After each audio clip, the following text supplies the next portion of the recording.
Chapter 287. Weren't they just angry and scolded Xianxia a little? Xianxia was a public figure, so what was wrong with being criticized? She wanted to be a celebrity, so why did they have to send them a lawyer's letter? Moreover, the lawyer was from Linchin Law Firm, one of the top law firms in the country. Many people felt suffocated, and they guiltily deleted their comments and changed their IDs, fearing that they would be punished by the law. Thus, Xianxi's fans were surprised to find that the Shui sisters, who had been shouting the loudest and scolding the most, had all disappeared. Finally, someone could deal with them.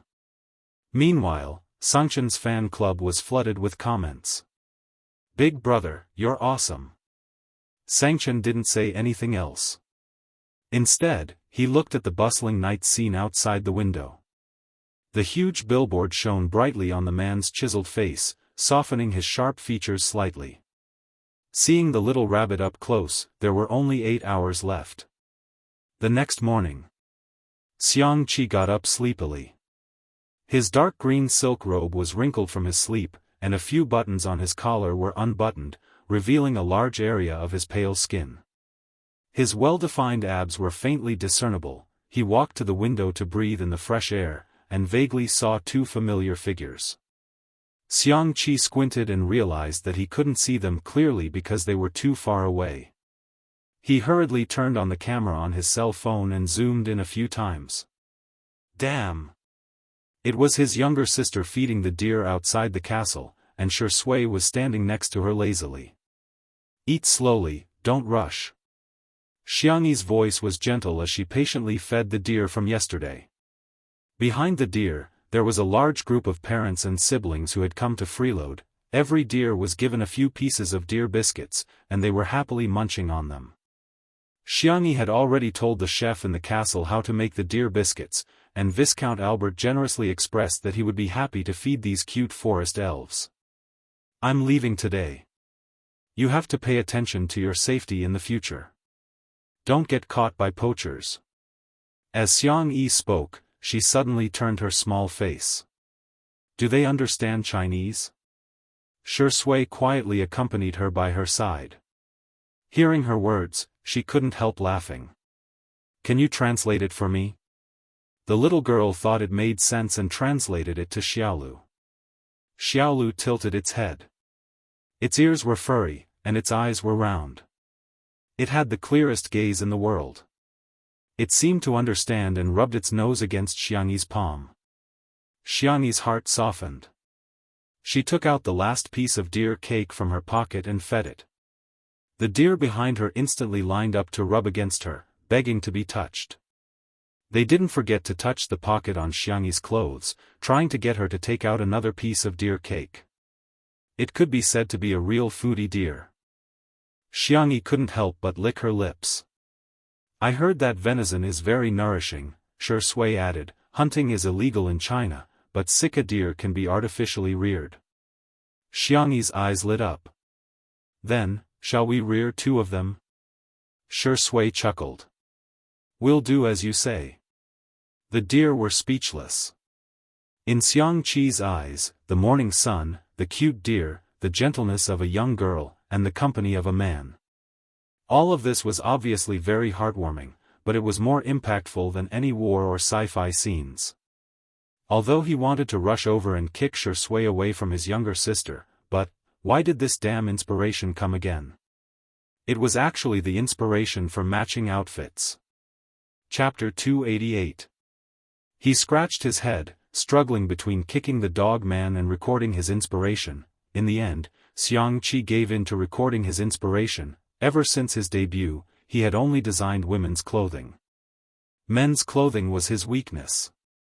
Now that he had a chance to make a breakthrough, he had to seize it. As for the dog man, wouldn't it be better to wait for Big Brother to kick him in person? Shui, your death is coming soon, ha ha ha ha ha. At this thought, Xiangqi picked up a pen and paper. His inspiration rushed to the paper like magic. One set of couples' outfits after another were born from his slender fingers. After stroking all the deer with satisfaction, Xiangxi waved goodbye to them. The deer blinked and suddenly grabbed Xiangyi's clothes with its mouth. It stared at her with tears in its eyes. How could it not be sad that a fangirl was leaving? Xiangyi was a little sad because of it. She bit her lip and whispered, "I'll come back to see you next time, okay? Woo. I'll definitely come back. Woo woo. Next time, I'll make you something better than deer biscuits." The deer stared at her for a few seconds, then slowly let go of her. Xiangyi didn't know whether to laugh or cry. She suspected that the deer had become a spirit and had sufficient evidence. After watching the deer and the herd of deer enter the forest, Xiangyi and Shui walked back to the castle. Ouch! Xiangyi was so focused on looking back at the deer that she slipped and twisted her ankle. Shui caught her in time and asked with a frown, "Are you okay? Should I carry you back?" Imagining that scene, Xiangyi felt a little embarrassed. She said calmly, "I'm fine, I can still walk." The next second, a black Rolls-Royce stopped beside her. The door opened automatically, revealing the cold and indifferent gaze of the man in the car. "Xiangyi. Big brother is here." Her cherry lips opened slightly. She wanted to greet him, but she didn't dare to call him Big Brother. Xianxia calmly got out of the car. He was 188 centimeters tall, with broad shoulders and long legs. Dressed in a black suit, his facial features were deep and handsome. His entire body was covered with a layer of earth-shattering coldness, as if it could crush the sunlight behind him. He lowered his eyes and glanced at Xiangyi. "Broken leg?" Xiangyi shook her head in fear. "No, no." "Then do you need to hide in another man's arms?" Xiangyi came to her senses and tried to pry Shui's hand away. Unexpectedly, Shui tightened his grip and hugged her shoulder even tighter. His peach blossom eyes curved slightly, and the corners of his mouth curled into a lazy smile. "Big brother, long time no see," Xianxia looked at him in the eye. It was a silent confrontation between two men. A moment later, Xianxia sneered, "Get your dirty hands off me." Xiangyi subconsciously defended Shui, he didn't touch the deer. "His hands are not dirty," whoosh, Big Brother's cold gaze swept over. The young girl shrank her neck and said pitifully, "Brother, my ankle hurts." Actually, it wasn't that painful. However, in front of Big Brother, this little bit of pain seemed to be a great grievance. Because she had been doted on before, she dared to be fearless and willful. "Now you know pain?" For some reason, although Xianxia's tone was still cold, it wasn't as fierce as before. He raised his long black eyebrows. "So?" Xiangyi mustered up her courage. "So? Brother, can you carry me back?" Xianxia looked at her and didn't say anything. "Boo-hoo, I can't, I'm going to cry." The young girl was terrified and changed her words. "Are you tired from the car ride?" I can carry you, it's not impossible." Chapter 289. Afraid that her brother would not believe her sincerity, Xiangyi clenched her fists and tried to flex her muscles. "Brother, I'm very strong. If you don't like to carry me, I can carry you." Xianxia shifted his gaze onto her fair arms and couldn't help but frown. In the past year, that person had been using a very unhealthy method to lose weight, going on a diet. Xiangyi had lost a lot of weight and her arms were sickly slender. They looked so fragile that they could be broken easily. "Forget it, what's the point of getting angry with her?"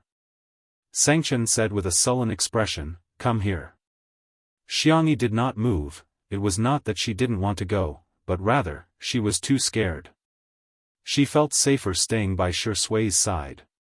Watching as she shrank towards Shui, Xianxia's temples began to throb. This little bunny needs to be taught a lesson. Is she really going to fall in love at such a young age? Does she have any respect for the family rules? However, Shui had guessed Xiangyi's true thoughts. He looked down and said in a lazy and innocent voice, "Brother, it's the same if I help her." With that, he helped Xiangyi walk in the direction of the castle. Sanction shifted his gaze from his sister to Shi Sui's legs. He seemed to be contemplating if he should break Shi Sui's legs. He strode forward with his long legs and picked Xiangyi up in his arms. Huh! While she stared at him in shock, Sanction said with a straight face, "Your legs are short and you're walking too slowly. You're wasting time." Is that so? However, Xiangyi realized that her brother was carrying her. Does that mean that he's actually not that angry with me? She carefully tugged at the fabric of his suit jacket, feeling both nervous and happy. To her surprise, Sanction said, "Tisk, you're quite heavy." Xiangyi was speechless. Much heavier than rice. Xiangyi. Then I'll walk by myself. Actually, I can walk. Xiangyi was a little humble. Of course, it was mainly because she was afraid. Chen Chen of the Xiang family, a man who dominated the fear of the entire Xiang family. Sanction said coldly, "Shut up." Xiangyi. Oh. Wu did not dare to speak anymore. Shi Sui, who was standing behind her, smiled happily. Another man who can't stand being goaded. He was clearly worried about his sister's death, yet he still pretended to be unconcerned. Clearly, sullen on the inside. Castle, living room. Sanction placed Xiangyi on the sofa. He had been to the castle a few times and was very familiar with the layout. He got up and went to the kitchen to get some ice. Xiangqi took a stack of design drafts downstairs and showed them off to his sister. "Sister. Look at my newly designed couple outfit." Xiangyi took a look and was stunned. Over the past year, there were people in the fashion industry who couldn't stand how Xiangqi's designs were always able to set off new trends. They dissed him for not being able to design men's and children's outfits, saying that his designs were too limited. In fact, many designers specialized in one category, but in their eyes, wasn't Hades a genius? A genius had to be all-round, otherwise, he would be a good-for-nothing. She treated him with the strictest standards, yet held herself to the most relaxed standards. However, this couple outfit was so ingenious. It was simply amazing. "You're even designing couple outfits for her?" Xiangyi's cold and deep voice came from behind. Xiangqi shuddered and had a strong desire to live. "No. These are parent-child outfits." Parent-child outfits. Chapter 290. Sanction, He. He half knelt beside Xiangyi's feet, lifted her trousers, and put the ice pack on it. Xiangyi's eyes widened, not because of her brother's sneer, but because of his actions. Was he taking care of her? She uneasily wanted to retract her feet, but Sanction gave her a warning look. "Don't move, behave." The little bunny didn't dare to move and sat on the sofa obediently. Xiangqi was still trying to explain his creativity. "Brother, look at this outfit, it's brother and sister, and this outfit, it's sister and brother." Sanction's face was cold. Go on. See if I'll give you a look. Don't think I don't know, sister is your muse, your source of inspiration." That's right, all of Xiangqi's designs were more or less related to Xiangyi. The perfect combination of his siscon and his pursuit of the ultimate art miraculously created sparks of inspiration. Sanction, He. Xiangqi was about to cry, and instinctively hid behind Shi Sui. "Brother Shi, save me," he whispered. Shi Sui said good-naturedly, "Sure, brother Shi, you're really too." Before he could finish, Shi Sui said with a smile, "It's a paid service, 1 fee per visit. If you want to buy, be quick. It's up to you. F*CKU. You're so sure I have to beg you, right? Do you think I'm such a spineless person?" "Yes, I am." Xiangqi said fawningly, Okay, I'll listen to you, brother Shi." Then he heard Shi Sui say leisurely, "The company sister E signed with is a bit of a scam. Why don't you sign with Xiang Feng's company?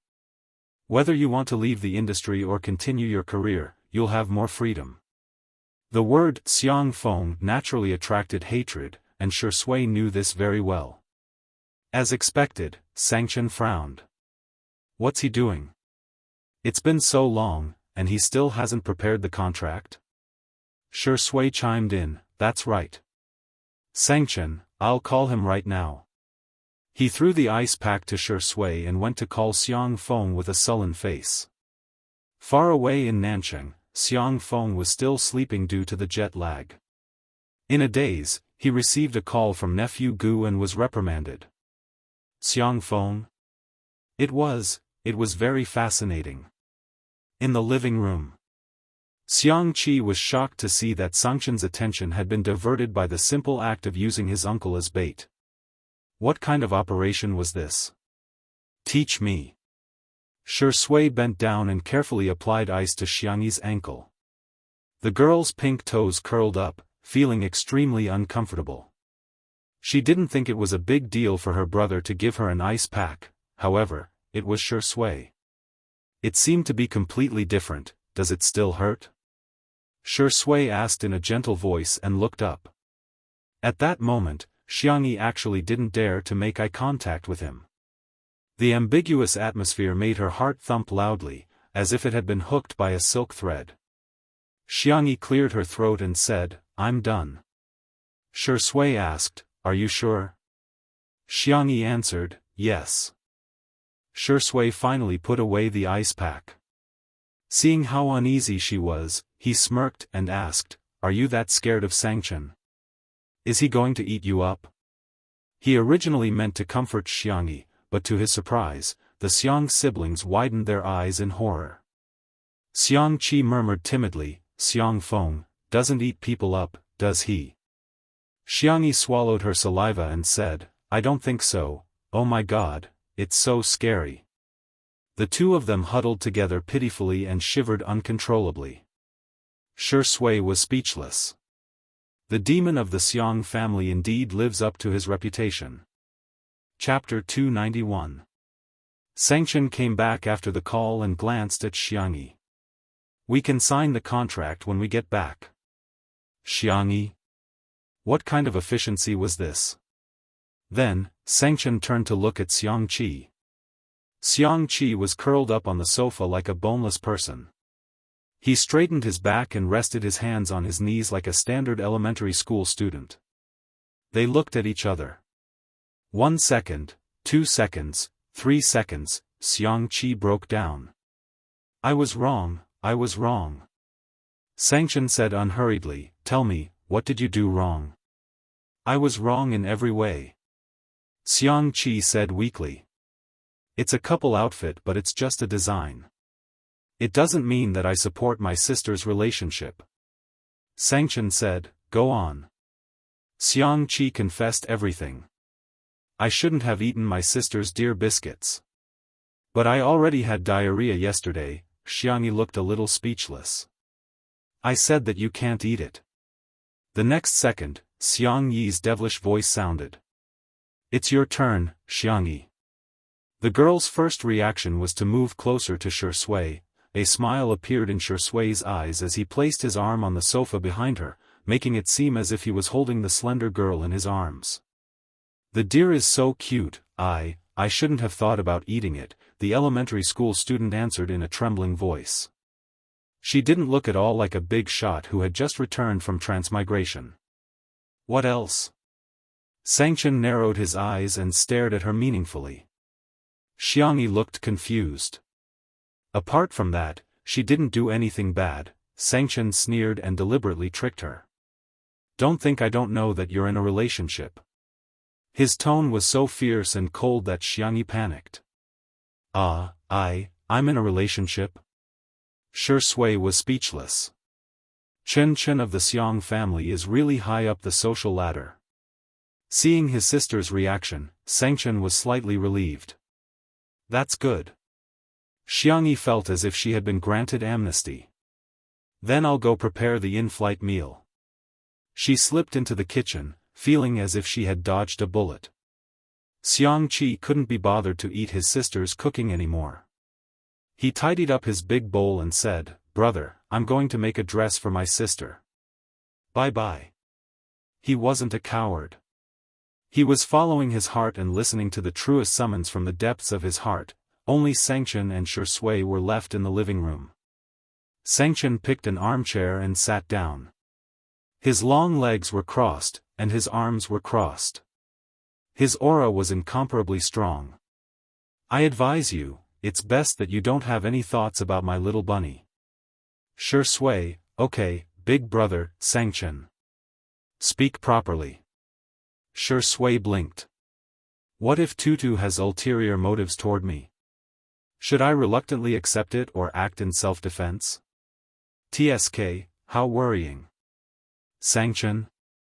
He took a deep breath. There was only one thought in his mind. This dog of a man is really asking for a beating. Xianxia had prepared a sumptuous meal. She either put it in a thermos or refrigerated it. She was going to put it all on Tutu's plane later. She was going to take a plane with Wuxiang, which meant that they were going on a trip together. Albert followed the smell and shamelessly expressed that he wanted to try it. Xiangyi's eyes curved into crescents. I saved one for you. Albert was touched. Alice, you're an angel. The next second, Sanction's cold voice rang out. You didn't make it for me? Pack it all up. Albert said angrily, are you the devil? Sanction nodded proudly. Thank you, you flatter me. Albert was speechless. Chapter 292. Under her brother's gaze, Xianxia braced herself and packed up all the food. Tutu landed in the manor and Sanction grabbed his sister's collar to board the plane. Albert waved goodbye to them with tears in his eyes, though it was unclear if he was upset because of the separation or because he couldn't eat Xiangyi's cooking. The plane hovered in the sky for thousands of miles. The deer in the forest seemed to have sensed something as they raised their heads and began barking, seemingly bidding farewell to Xianxia. On Tutu. In addition to the resting area, there was also a tea area with a sofa and a coffee table. Sanction was the first to take a seat. Shui sat opposite him. The two men then looked at Xianxia in unison. The two rows of sofas were facing each other. In other words, Xianxia could only choose to sit next to one of them. Xianxia was speechless. If I sit next to Big Brother, I won't be able to escape when I get beaten up. It seems safer to sit next to Shui. With that thought in mind, she slowly moved forward and sat down next to Shui. In an instant. One was elated. The other had an icy cold gaze. Sanction picked up the porcelain teacup with a straight face and took a sip of green tea. He wasn't angry. He wasn't angry at all. Shui, on the other hand, was calm and composed. She even began chatting with Xianxia about the topic of two under one roof.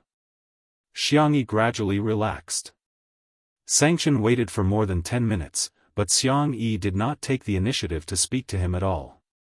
He almost crushed the porcelain teacup in his hand. Ahem. He cleared his throat. His words had the effect of silencing her. Xianxia kept quiet out of fear, not daring to speak. Shui glanced at him with a smirk and remained silent. Sanction frowned and thought, am I that scary? His white, well-defined fingers loosened his black tie. He unbuttoned the top 2 buttons of his shirt and leaned on the sofa in an extremely relaxed posture. However, when he opened his mouth, he sounded like a teacher lecturing a student. What do you plan to do next? Xianxia froze for a few seconds before she realized that the question was directed at her. She whispered, no, I don't have any plans. I'm just going to record a variety show, cook some food, and retire early. Sanction asked casually, are you feeling too tired? Xianxia shook her head. Cooking isn't tiring. How could she feel tired doing something she liked? Sanction continued asking, did anyone bully you? He glanced at Shui meaningfully. Little Rabbit was extremely obedient and her voice was soft. No, everyone is very good. I feel that filming this variety show is quite fun. Sanction replied with an and said indifferently, if someone makes you unhappy, do you know what to do?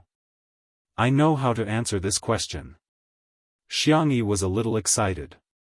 Tell the family. Childish, Xianxia said coldly. It's to make the other party even more unhappy, got it? Xiangyi? You don't even know how to do this? Do you still need me to teach you? Xiangyi swallowed her saliva. I think I know how to. Xianxia finally revealed a satisfied expression. The journey was long and Xiangyi soon felt sleepy. She leaned against the back of the sofa and fell asleep. Shui moved her little head to her shoulder as if there was no one else around. Xianxia? Do you think I'm dead? Before he could say anything, Shui spoke first. I didn't expect you to be angry. I didn't do it on purpose. Xianxia gritted his teeth. You, Shui interrupted him innocently. Don't be angry, brother. I'll apologize to you, okay? Xianxia. Even green tea can't compare to you. Chapter 293. Other than his uncle Xiang Feng, no one had made Xianxia so angry for many years. His voice was as cold as ice. You dare to take advantage of my sister in front of me? Brother, why would you think that? Shui smiled. I was just worried that Sister Yi wouldn't be able to sleep well, so I helped her. I didn't even ask Sister Yi to thank me. Xianxia inhaled and exhaled. Bear with it for a while. Bear with it, my ass. Seeing that the tutu was about to act violently, Shui successfully stopped Xianxia with one sentence. Brother, can you be gentler when you hit me? I don't want to disturb Sister Yi's rest. F***CKU. Glancing at the sleeping bunny, Xianxia closed his eyes and suppressed the urge to throw this man out of the plane. Perhaps it was because of her brother, although Xiangyi seemed to be afraid of him on the surface, she subconsciously felt very safe. She slept for more than 2 hours. She opened her eyes in a daze and found herself leaning on Shui's shoulder. She quickly propped herself up and apologized softly. I'm sorry, I didn't mean it. Why didn't you push me away? Xianxia was so angry that he wanted to vomit blood. It was obviously this dog of a man who pressed you on his shoulder. He was just short of tying a rope to his body. Shui was calm and collected like a sly old fox. My shoulder is a little sore. Xiangyi suggested gently, then let me massage it for you. Will it be too much trouble for you? No, it's my fault. Shui blinked her eyelashes. Thank you, Sister Yi. Xianxia saw this scene. If this wasn't the behavior of a green tea, then what was? He pinched his eyebrows and vaguely understood what Shui meant when she said that the bunny was plotting against him. It was this dog of a man who had dug a hole and tricked Little Rabbit into jumping in. However, what puzzled him was that the little rabbit had always been wary of outsiders. Why was she completely defenseless against this dog of a man? Although he was angry, he still had to eat. When the food was taken out of the thermos, it was still steaming. There were 6 dishes and 1 soup, all sumptuous and nutritious. Most of them were Xianxia's favorite dishes. Braised lion's head in soy sauce was made of 70% lean meat and 30% fatty meat. It was hand-chopped into minced meat and mixed with water chestnuts and shiitake mushrooms to make meatballs. The meatballs were first fried and then boiled. The meatballs were filled with mellow and fragrant sauce. The steamed carrot dish was made by shredding carrots, adding vegetable oil, flour, salt, and so on. After steaming, adding garlic juice and chili oil according to the taste. The shredded carrots were loose and soft. There was also mapo tofu, braised chicken, shrimp scrambled eggs, winter melon pork rib soup, and so on. Due to the limited ingredients overseas, Xiangyi made all the more common home-cooked dishes. However, Xianxia had not eaten for a long time, the taste of home. After tasting the first dish, his tightly knitted eyebrows relaxed. He even found Shui, this dog of a man, much more pleasing to the eye. Xiangyi nervously picked up a lion's head for Xianxia. Brother, you eat more. She was so nervous that her palms were sweaty. She was even prepared that her brother would throw the food she picked up into the trash can. However, she did not expect. Xianxia calmly ate the lion's head she picked for him. Xiangyi felt relieved and asked tentatively, "How's the taste?" "It's a so-so," Xianxia indifferently commented. The next second, he blocked Shui's chopsticks with his chopsticks and raised his eyebrows. "Try picking up another one." Chapter 294. Xiangyi's brothers were all single.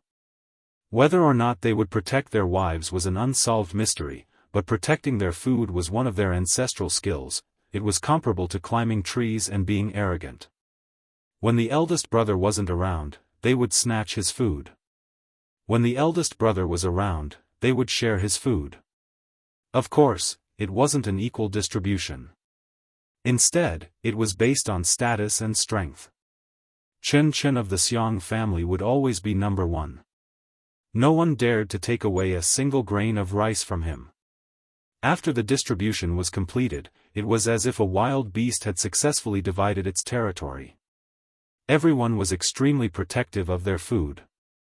Shui retreated in order to advance. She retracted her chopsticks and forced a smile at Xiangyi. "It's okay, I can eat the vegetables." She then picked up a piece of vegetable and placed it in her bowl. In comparison, Xianxia was like a landlord who bullied the weak. Xiangyi wavered again. She moved closer to Shui and whispered in her ear, "Don't be afraid, I'll leave some food for you. You can secretly eat it later. Don't get caught." Shui's eyes were filled with a scheming smile. "Sister E, you're so nice." Xianxia, who had good hearing, twitched his eyebrows. More than 10 hours later, the plane arrived at the Xiang family's manor. Due to the time difference, it was still daytime in Nanchang. Xianxia didn't sleep much on the plane. Now that he had gotten off the plane, he went back to his room to catch up on sleep. Xiangyi slept for a long time. She was preparing to go to Little Rabbit Farm and bring back 2 geese to stew. Shui naturally accompanied her. The two of them strolled among the lush flowers and plants. For some reason, they felt like an old couple. Suddenly, Shui received a call from her agent, Si Chuanbai. He frowned. Xiangyi sensed that something was wrong and stopped in her tracks. The call didn't last long. After hanging up, Shui said apologetically, "I'm sorry, I have to deal with something. I'm afraid I can't accompany you." Xiangyi said, "It's okay, I can go by myself." Before she finished speaking, there was a dispute at the entrance of the manor. "Out of the way. I want to see Shui. I saw the plane land. I want to see her. Now. Don't touch me, or I'll call the police and say that you're F***ing me." The hysterical female voice, mixed with the persuasion of several security guards, was very noisy. Shui's face was as gloomy as still water, and there was a deep gloom at the bottom of his eyes. Xiangyi was slightly startled. In fact, she had never seen Shui lose her temper before, but she instinctively sensed it. He was angry. The man's thin lips pursed into a sharp line and strode towards the manor's gate. Xiangyi was worried that he would do something irrational, so she quickly caught up with him. At the entrance of the manor. All is well year-round, her real name was Qiao Ruoan. When she saw Shui's tall and slender figure from afar, her skinny face lit up. "It was him, it's really him, he's coming to me." Shui's legs were long, and his strides were big. Soon, he was in front of her and nodded politely. "Miss Qiao, right? I heard that you've been looking for me." The man's voice was much deeper than usual when he was angry. There was a hint of hoarseness in his voice, which made him more attractive. Qiao Ruoan looked infatuated and couldn't wait to express her feelings. "Yes, I've been looking for you for a long time. I'm your fan. I like you a lot." Shui said politely, "Thank you for your love, but this is a private residence. Can I arrange for a car to send you away? Xiao Ruoan said self-righteously, I'm not leaving. It wasn't easy for me to see you. Why should I leave? She was caught off guard and grabbed Shui's hand. Chapter 295. At the critical moment, Shui took a step back and avoided her touch. Xiao Ruoan missed him and stumbled, almost falling down. She looked up at Shui in disbelief. Why? Why did he avoid her? Was she a piece of trash that he wanted to avoid? I like you. I really like you. Xiao Ruoan tried her best to express her feelings. I've liked you since you debuted. I've watched all of your movies and TV shows. I vote for you every day. I even gave up on studying for you. I've spent all my time on you. Xiao Ruoan said. However, Shui did not show the slightest hint of being touched. Xiao Ruoan suddenly had a thought. He looked gentle, but in fact, he was more distant than anyone else. It's not a rational choice to give up on yourself for anyone, Shui said in a clear and calm voice. You have your own life, and I shouldn't be the only one in your life. Miss Xiao, I won't hold it against you for secretly taking photos and following my car. I hope you can return to your normal life. I'll give you my blessings. Xiao Ruoan muttered, do you mean, you don't need my love? She widened her eyes in horror, completely unwilling to accept this reality. Coincidentally, she noticed Xiangyi. In fact, Xiangyi kept a distance from them. However, in the eyes of the extreme Xiao Ruoan, Xiangyi was deliberately provoking her. When she saw Xiangyi, her emotions became even more unstable. Is it because of her? What's so good about her? Why do you care about her? Why do you care about her? You shouldn't even look at her. She was extremely agitated. I'm the one who likes you the most. I'm the one who has done the most for you. Look at me, okay? Look at me, okay? Even if you like her, you should like me. Xiao Ruoan's logic was extreme. I like you and I've done a lot for you. Therefore, you should like me back. Otherwise, you'll be letting me down. Si Chuanbai's car arrived. He got out of the car and opened the back door. Shui's attitude was firm. Miss Xiao, please. This was undoubtedly a bolt from the blue for Xiao Ruoan. You want to chase me away? Because of that bitch Xiangyi? Shui, who had always been polite, suddenly said in a cold voice, Miss Xiao, please watch your words. At this moment, the emotionless man's emotions were stirred. Xiao Ruoan refused to believe it. You scolded me because of her. Without my support, you are nothing. Now that you're famous, you want to dump me and like that B*TCH? Shui, you're heartless. You heartless man. Si Chuanbai.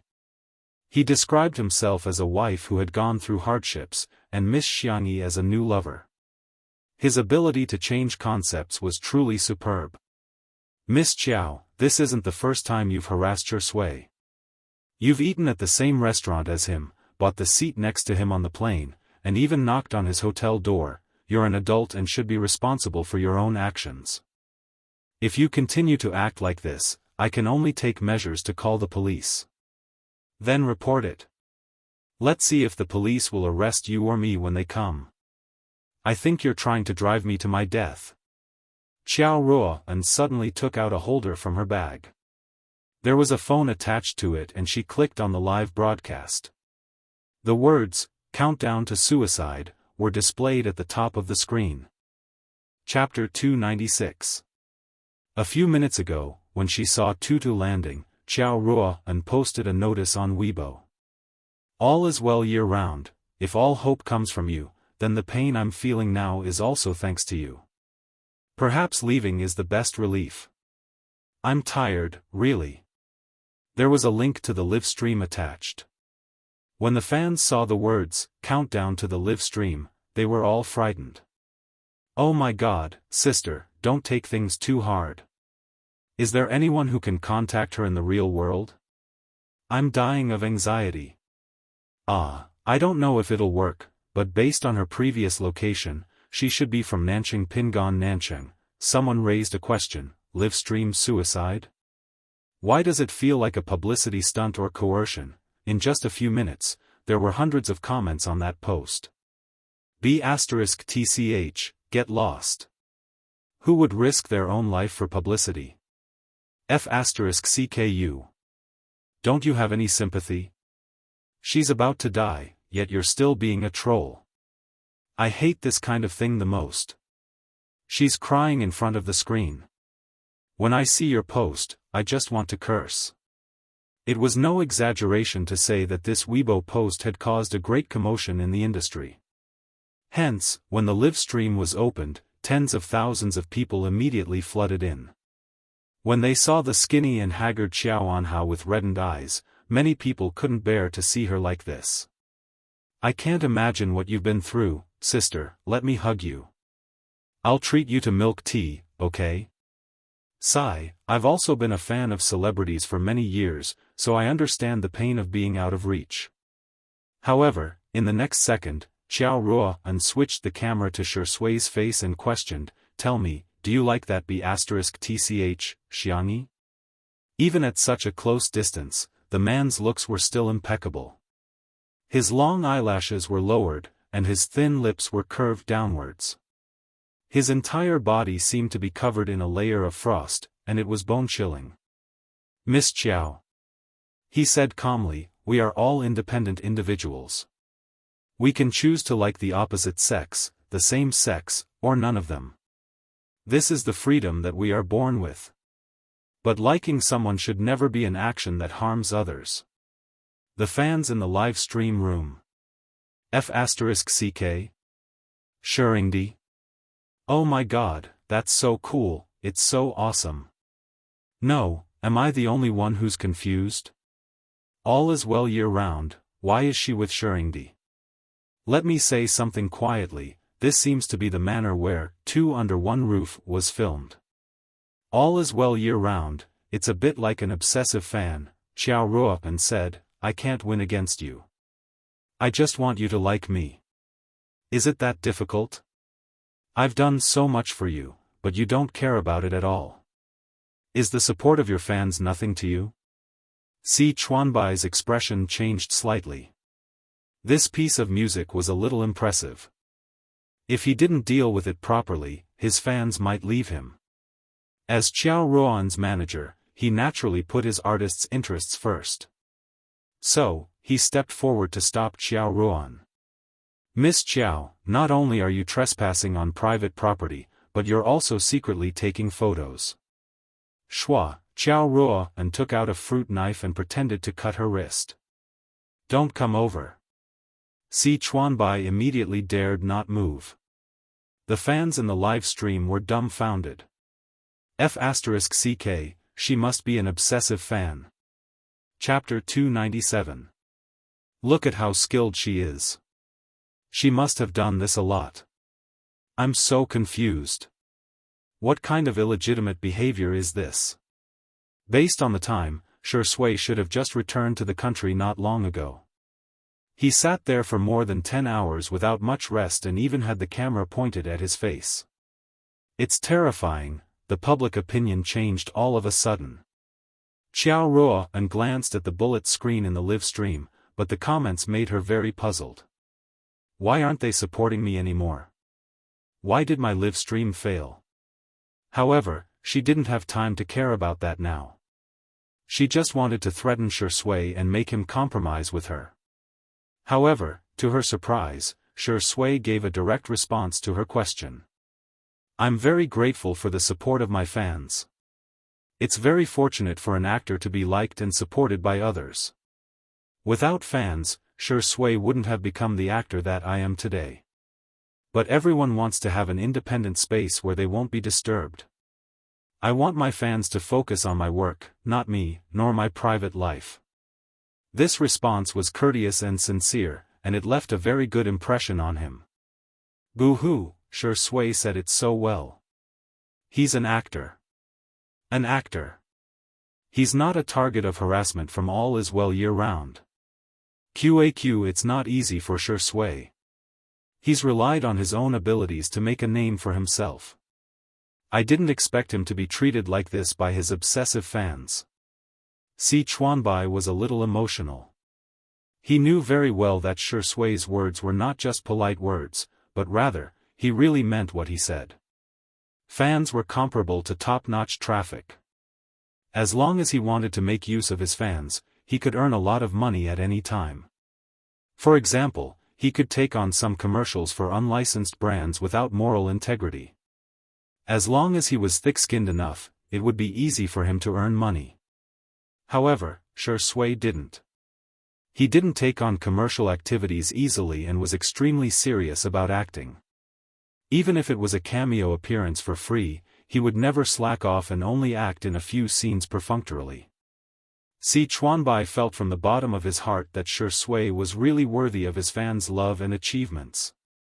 However, Xiao Ruoan panicked. Without public opinion, what else could she use to threaten Shui? She made up her mind and said, I just want you to accompany me for 3 days. After 3 days, I won't disturb you again for the rest of my life. If you don't agree, I will. So what? Shui interrupted her. You don't even cherish your own life. Have you ever considered the feelings of those who care about you? However, Xiao Ruoan did not listen to him at all. Her eyes were red. You can't even agree to this small request of mine? Some fans in the live stream couldn't help but comment. Actually, Shuringdi can agree first and coax her. Shui is a little too cold-blooded. How can she be reasonable at a time like this? Human lives were at stake. Does he even understand? Yeah, it's not a big deal to tell a white lie. I feel like this, all is well year-round, girl's mental state is quite unstable. It's better to lie to her first and then hand her over to the doctor for treatment. The group of people gestured in the air, as if they were the wisest and wisest ones. Suddenly, Xiao Ruoan slid her hand to her wrist. Just as the blade pierced her skin, her wrist was grabbed by a pair of strong hands. Xiao Ruoan struggled with all her might. In her panic, she ended up stabbing Shui's forearm. Ah! She screamed as if she had gone crazy and threw her phone away.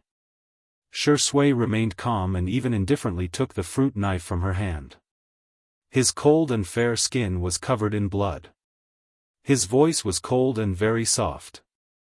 I'm sorry, but I can't lie to you. Because I have someone I like. I want to be a good person for her sake. Chapter 298.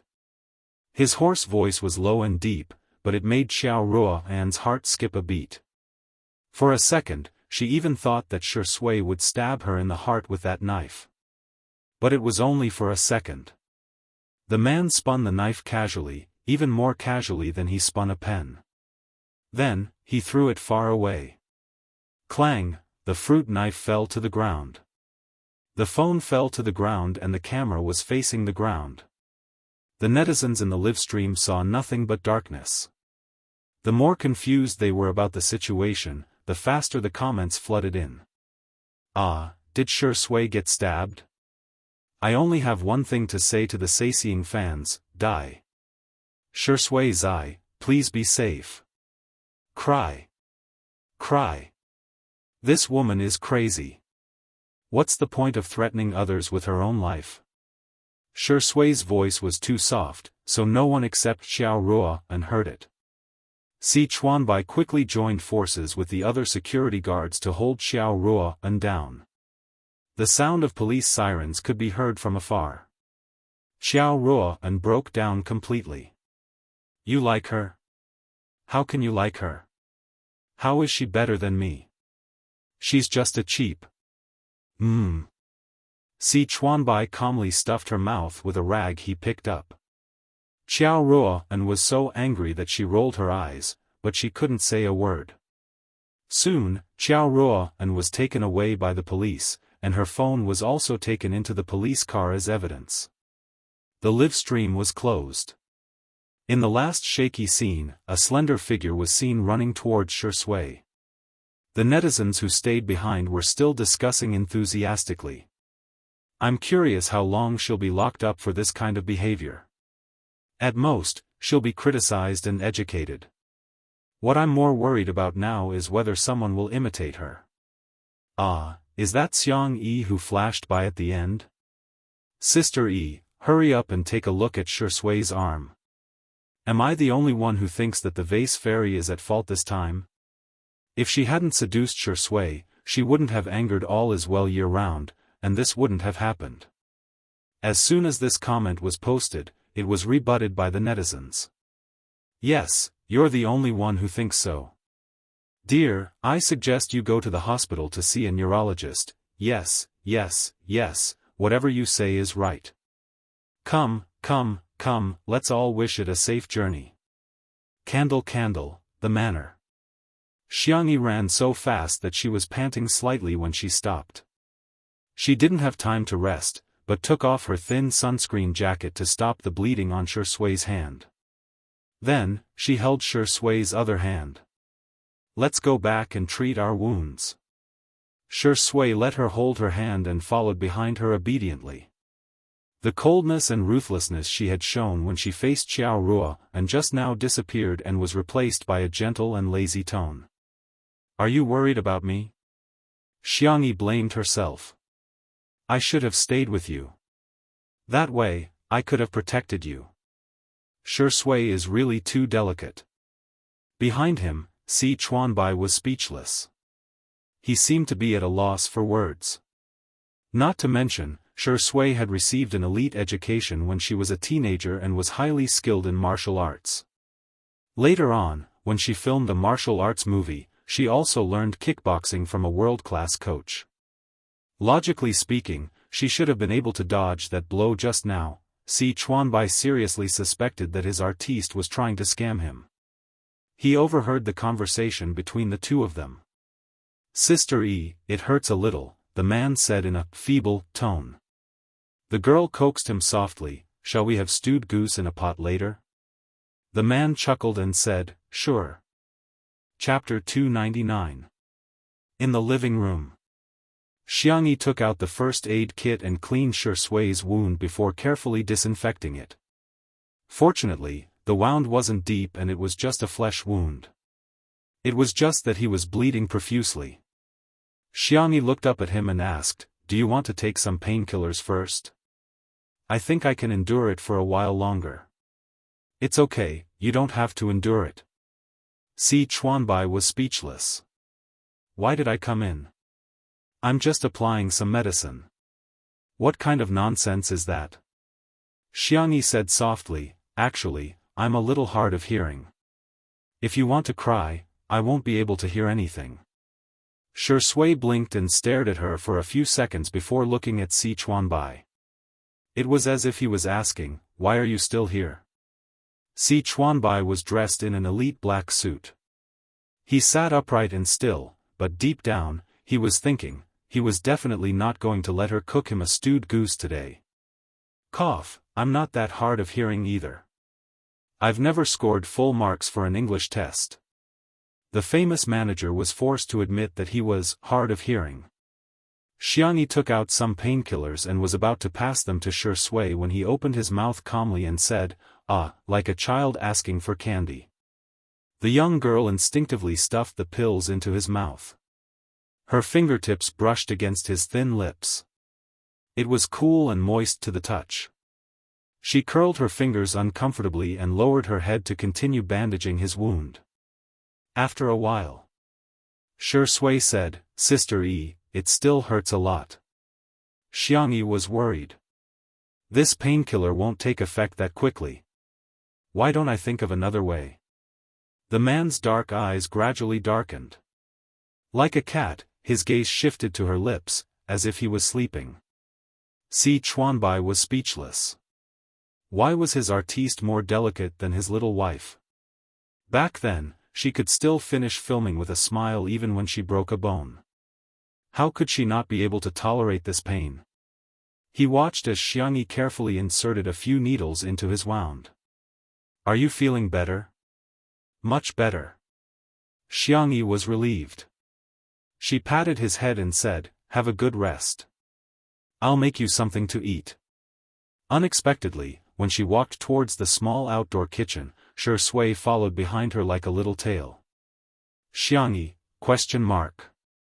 Shui's expression did not change.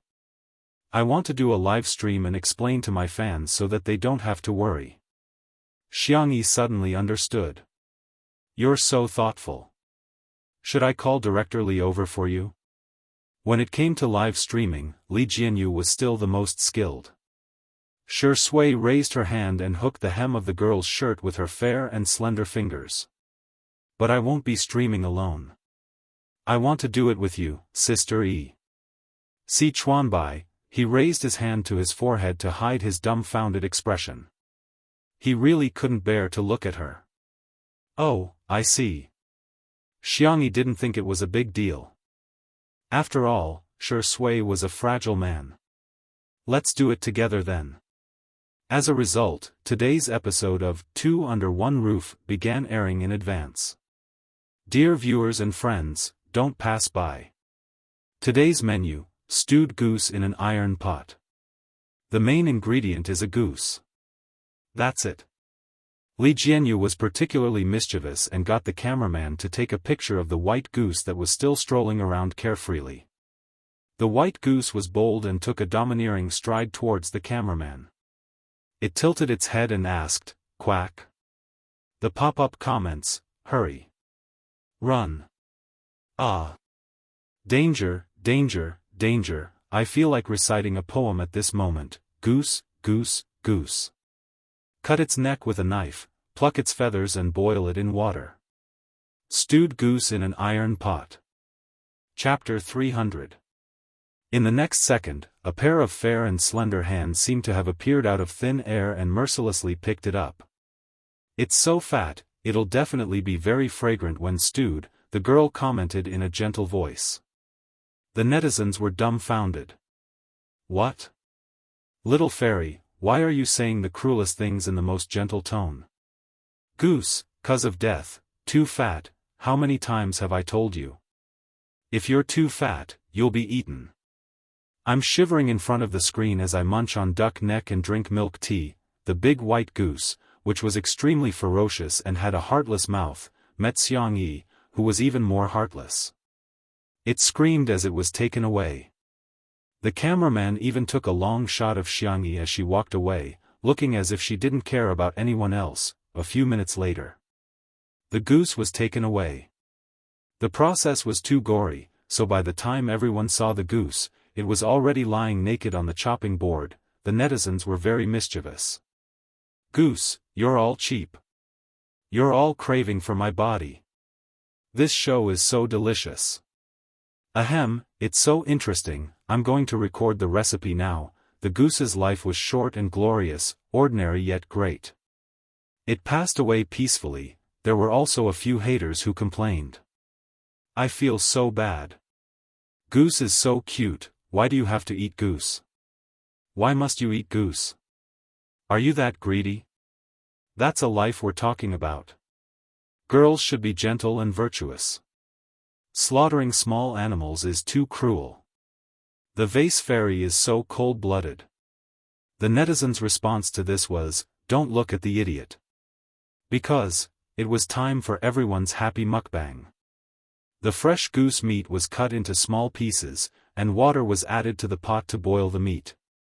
Scallions, ginger, garlic, dried chili, orange peel, and cilantro were cut and set aside.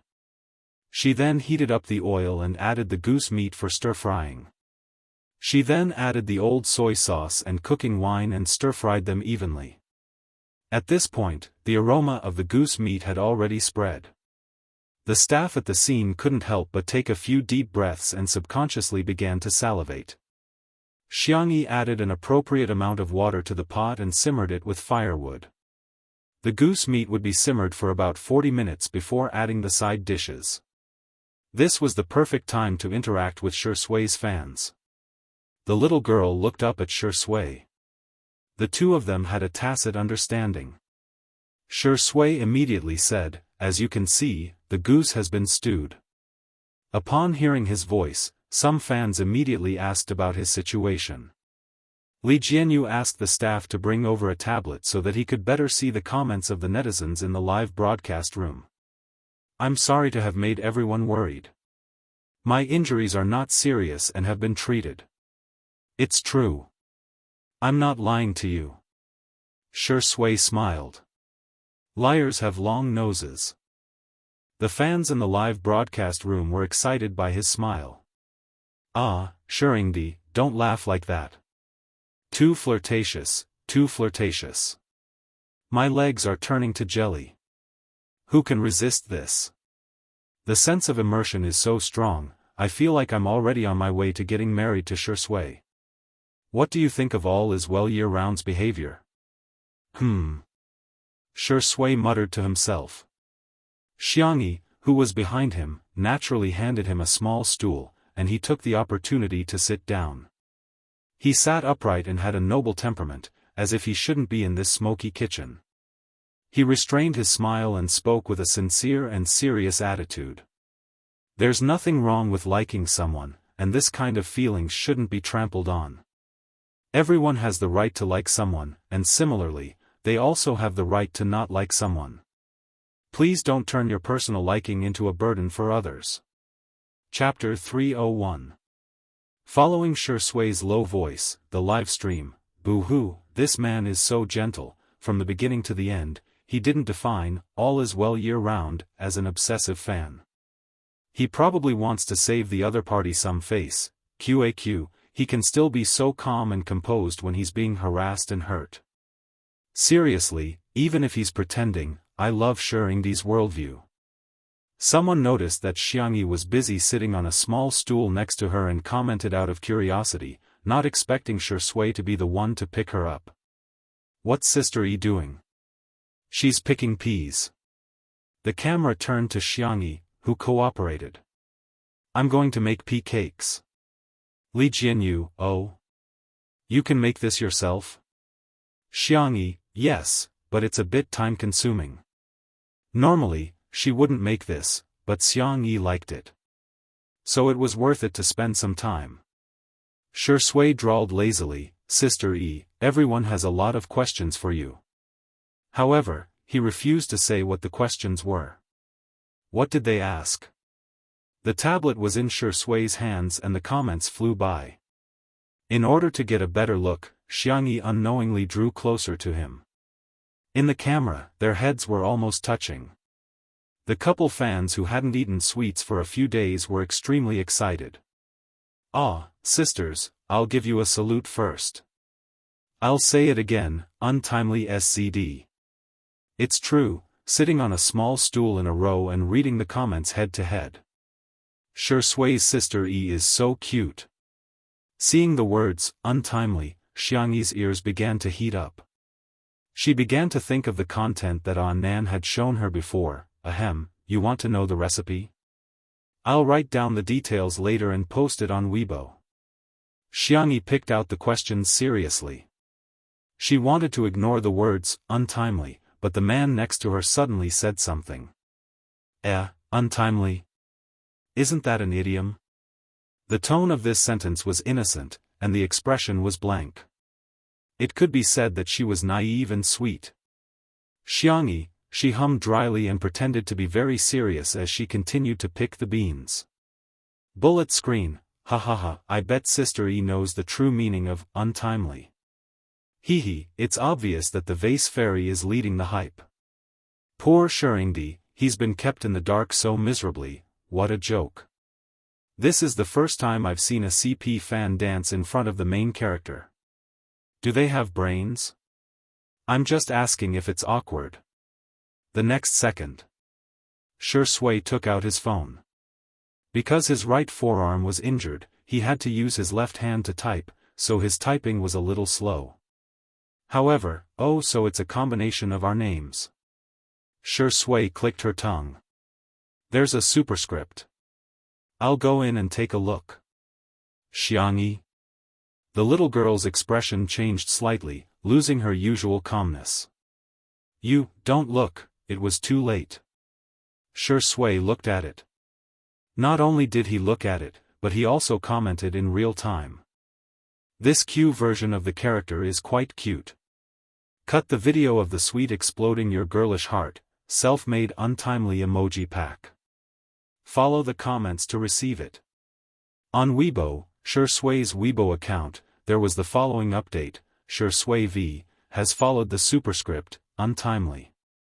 Come and play with me. Shui V has checked in with the superscript, untimely, for a day in a row. Come and check in with me. Shui V has contributed all the points to the superscript, untimely. Come and hit the leaderboard with me. The netizens were speechless. Chapter 302. The netizens were dumbfounded. In particular, the netizens who did not watch the live stream began leaving comments on Shui's Weibo account. Ah, could it be that his account was hacked? Shui, I'm rooting for myself and Sister E to be a couple. It's fine that he's following them, but why is he still voting?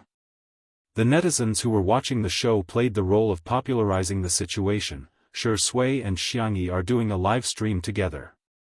When interacting with the fans, Shui saw that someone mentioned that it was inappropriate for them to be together. Hence, she searched for it and even paid attention to it. This man is so good at variety shows. I'm impressed. There were also some who whispered and questioned, is it really for variety shows?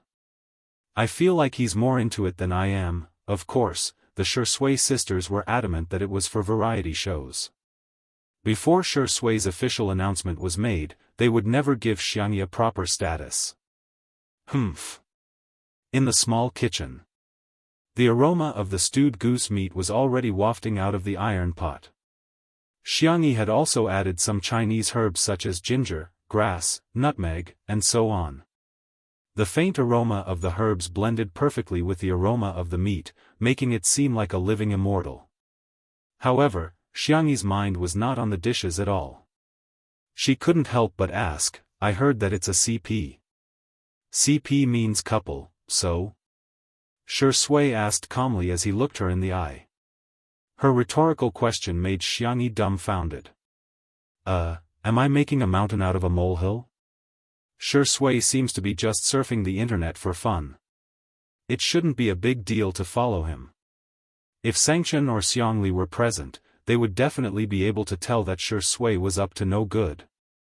That's a skill that can fool people. Xiangyi successfully brainwashed herself and completed her logic.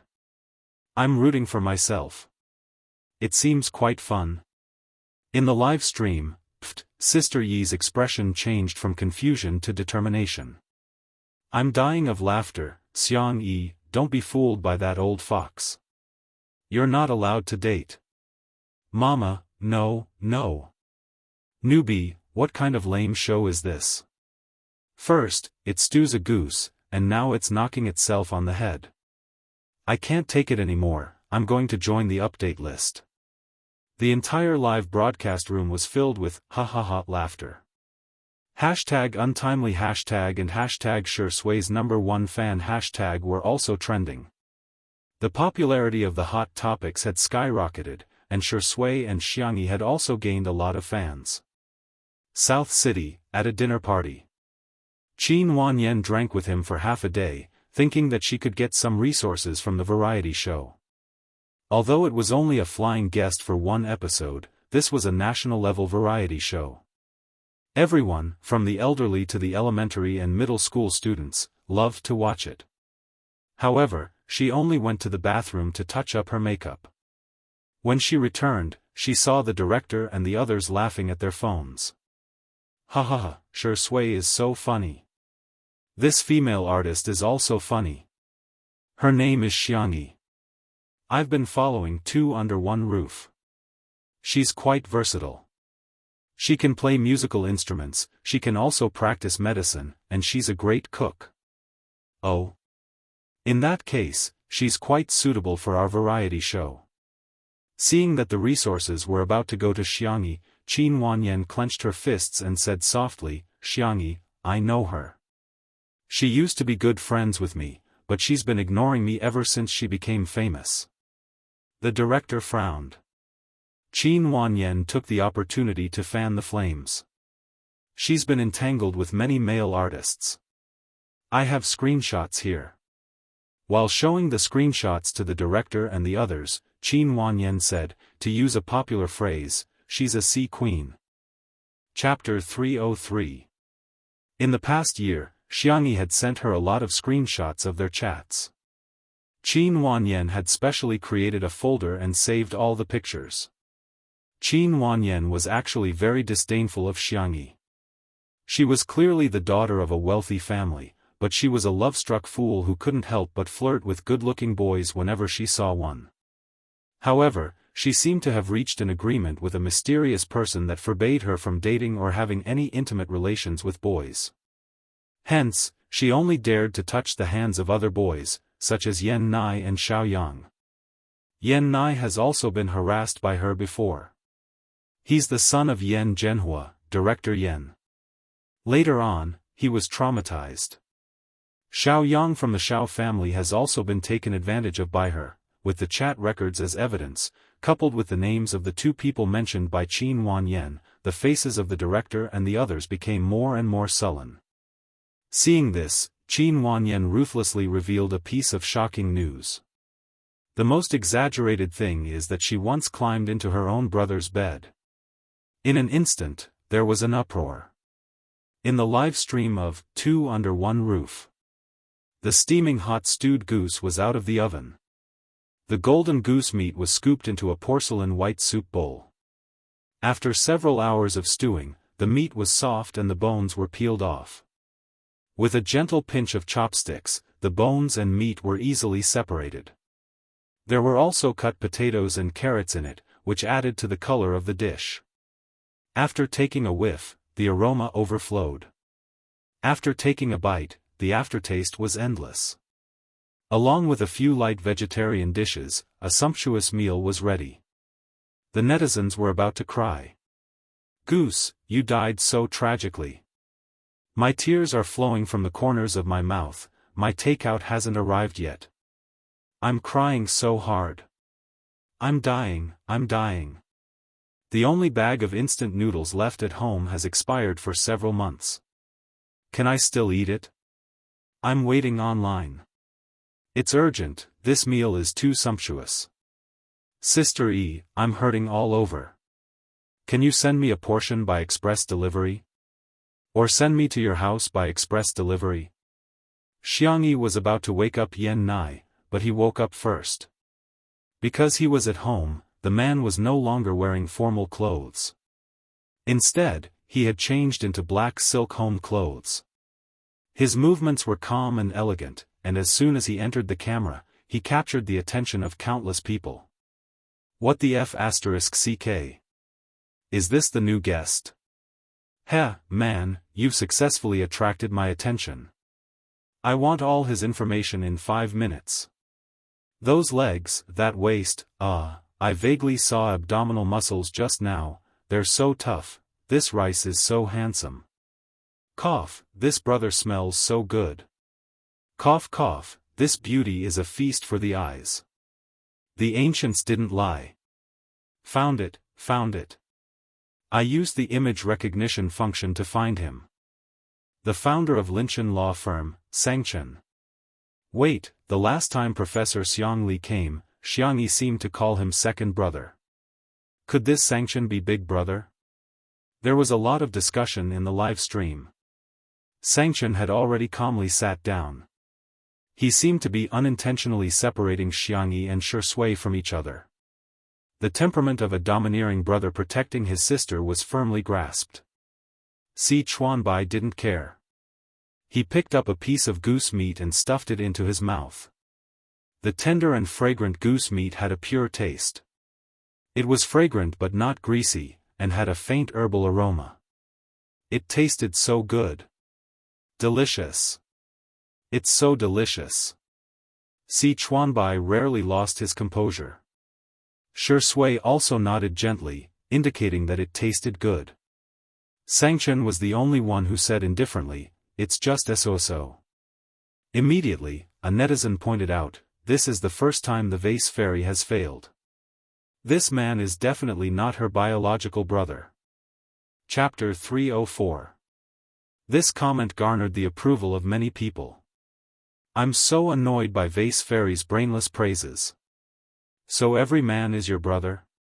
Don't you think Xiang Yi is like a white lotus who had a bunch of brothers when she was in school? Wake up, Xianxia is a top financial lawyer in the country who only takes on IPO cases. The truly impressive lawyers don't even have to appear in court to earn tens of millions of yuan in commission.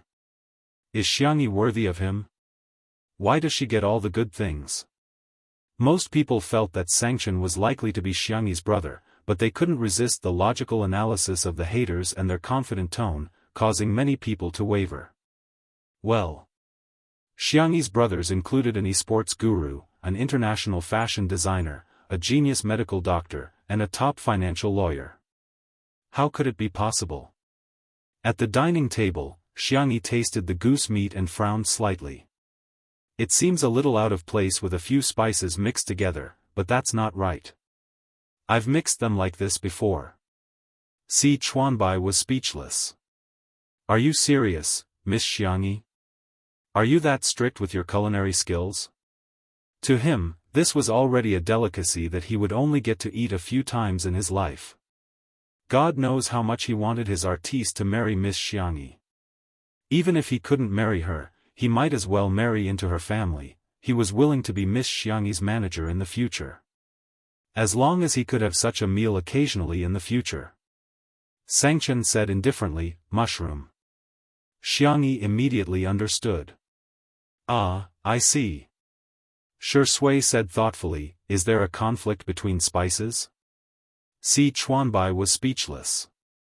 He was a top manager, but at this moment, he felt like he was the only one in elementary school who didn't know anything. His dumbfounded expression was so hilarious that Li Jianyu shamelessly asked the photographer to take a few more close-up shots of him. However, Li Jianyu was indeed curious. "What's going on, Sister Yi?"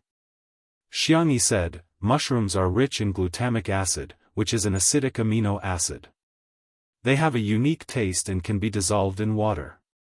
This is one of the reasons why mushroom soup is so delicious. However, it conflicts with the seasoning, so the soup tastes a little strange."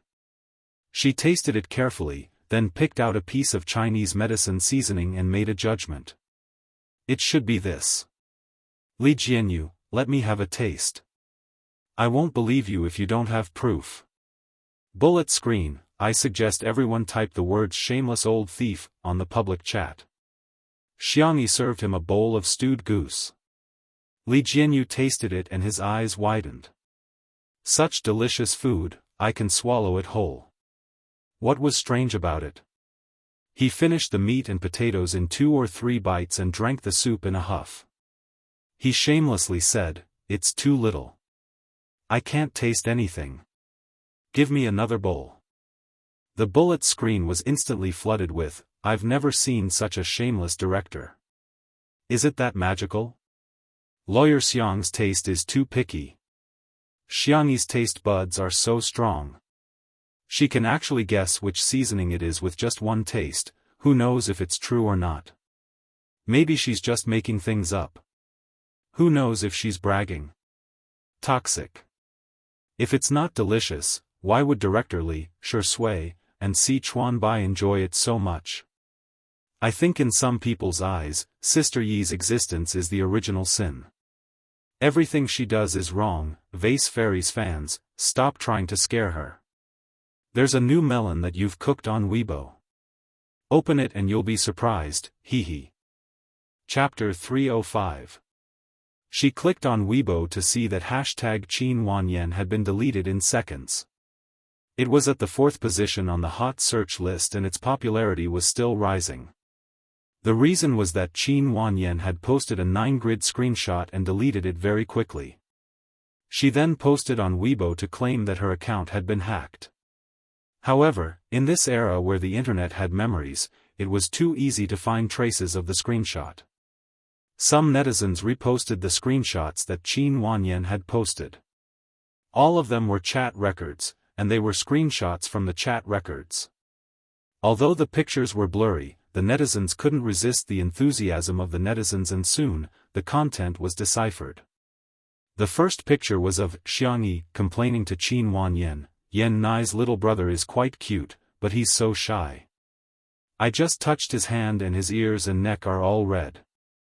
The next picture was of the conversation between Xiangyi and Yan Nai. Frowny face Xiangyi, "Is Yan Nai asleep? Are you free tomorrow night? Let's have dinner together." "Okay, Yan Nai, sister Xiangyi, don't do this in the future. I really find it disgusting." The second picture was of Xiangyi showing off, "After flirting with him for so long, I finally got Xiao Yang. He thinks he's my one and only. What a joke. I'm actually just rearing a fish. It's silly for a woman to pin all her happiness on one man. I'll be happier if I find a few more." The next picture was of the conversation between Xiangyi and Xiao Yang. Frowny face Xiangyi, "Hubby, shy. Xiao Yang, wifey, send me a kiss." "Xiangyi, I miss you so much. I'm working so hard on the variety show and you didn't even come to visit me." "Xiao Yang, baby, it's been hard on you. I'll go tomorrow. I'll also arrange for a food truck and a milk tea cart for you. You have to give baby Yi the best support in the world." In addition, there were also chat records with other artistes, music producers, and rich heirs. If that was all, everyone would at most think that she was just a female version of Poseidon. Although she flirted a lot, she didn't have the guts to be lustful. She was all talk and no action. But, the last picture caused everyone's worldview to explode.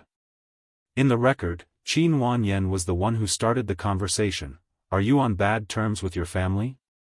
Xiangyi replied, "Last time, I accidentally climbed into my big brother's bed. He was so angry that he almost scared me to death.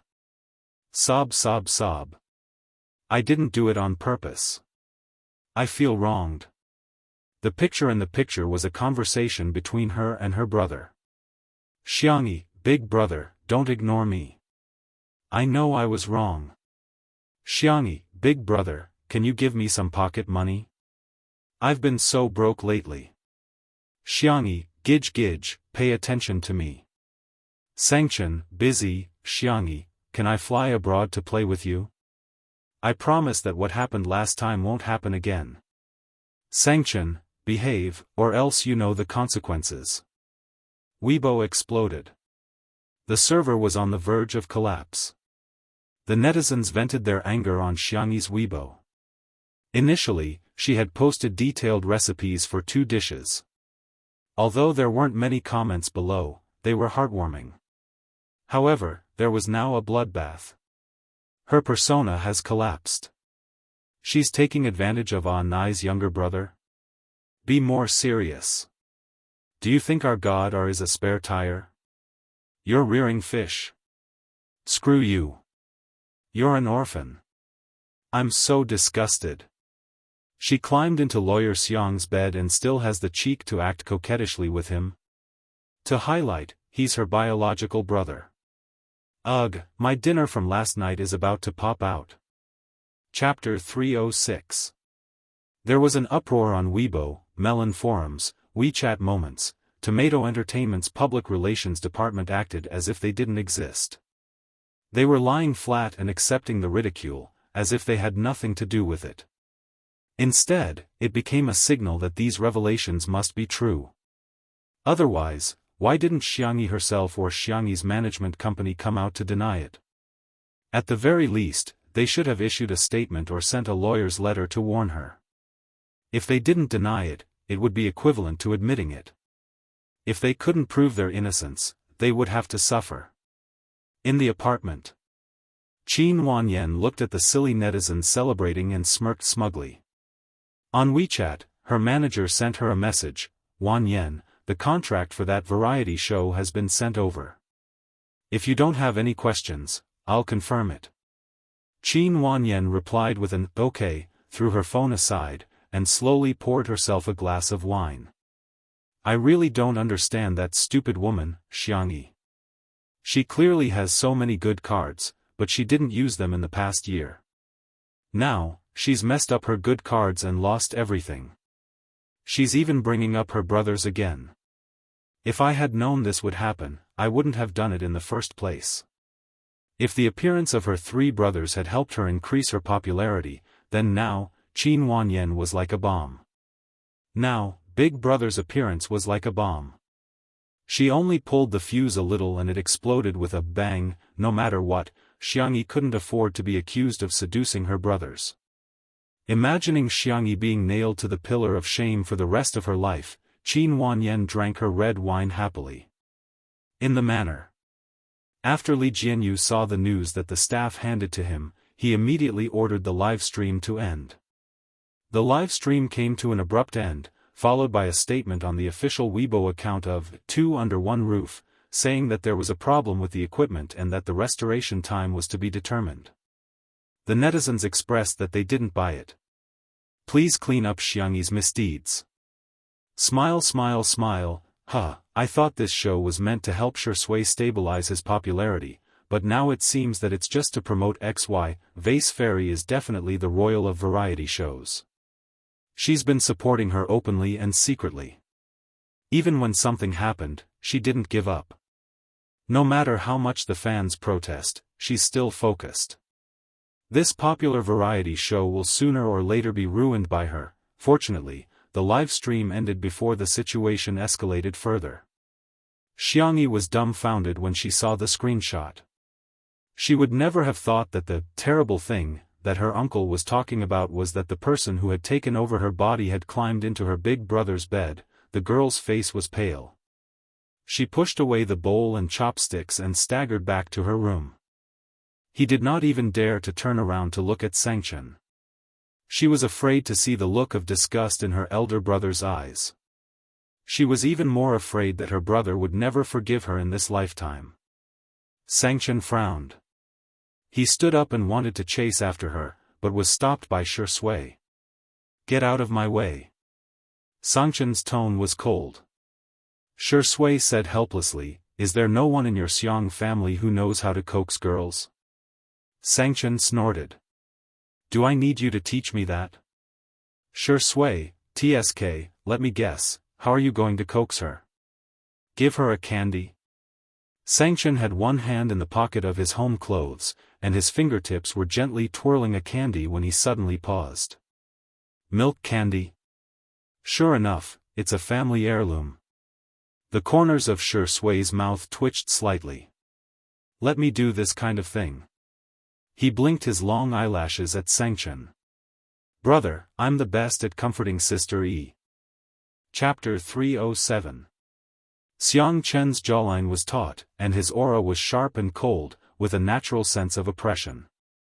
The innocent Si Chuanbai was a little flustered. He felt that Xianxia could beat up Shui at any time. However, in the end, his sister-complex nature prevailed. Xianxia closed her eyes and gritted her teeth. If I can't coax you, you'll be dead. Shui replied, okay. Xianxia was speechless. Xiangyi hugged her knees and sat on the floor. She leaned against the side of the bed and her mind was in a mess. Perhaps second brother's guess was right. She wasn't the real, fast transmigrator. She was just a substitute. In the fast transmigration world, she didn't care if she was mocked, betrayed, framed, or abandoned.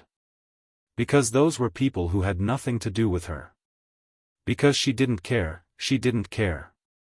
But now, all her efforts seemed to have turned into a joke.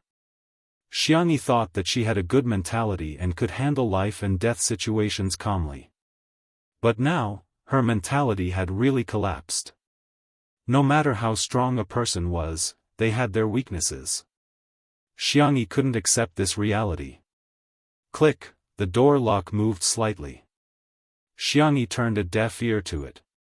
She only raised her head slowly when she felt a warm and strong hand on her head. It was Shui. She forced herself to be alert and asked in a soft and hoarse voice, how did you get in? Shui cleared his throat, as if he didn't think it was something to be proud of. I was in prison for a few days when I was acting in a movie and learned some lock-picking skills. I see. Xianxia pursed her lips. She wanted to reply with a smile, but she felt that she couldn't even smile. Sui's eyes flickered. He bent down and sat beside her. One of his long legs was on the ground while the other was slightly bent. As he moved, his ankle bones were exposed and the soft cotton fabric rubbed against his fair skin. You don't have to smile if you don't want to. Do you want a shoulder or a tissue? I recommend the shoulder option because I'm wearing sweat-absorbent clothes today. It should be good for absorbing tears. Do you want to try it, Sister E? Xianxia hesitated for a few seconds before she slowly, gently, and carefully leaned on his shoulder.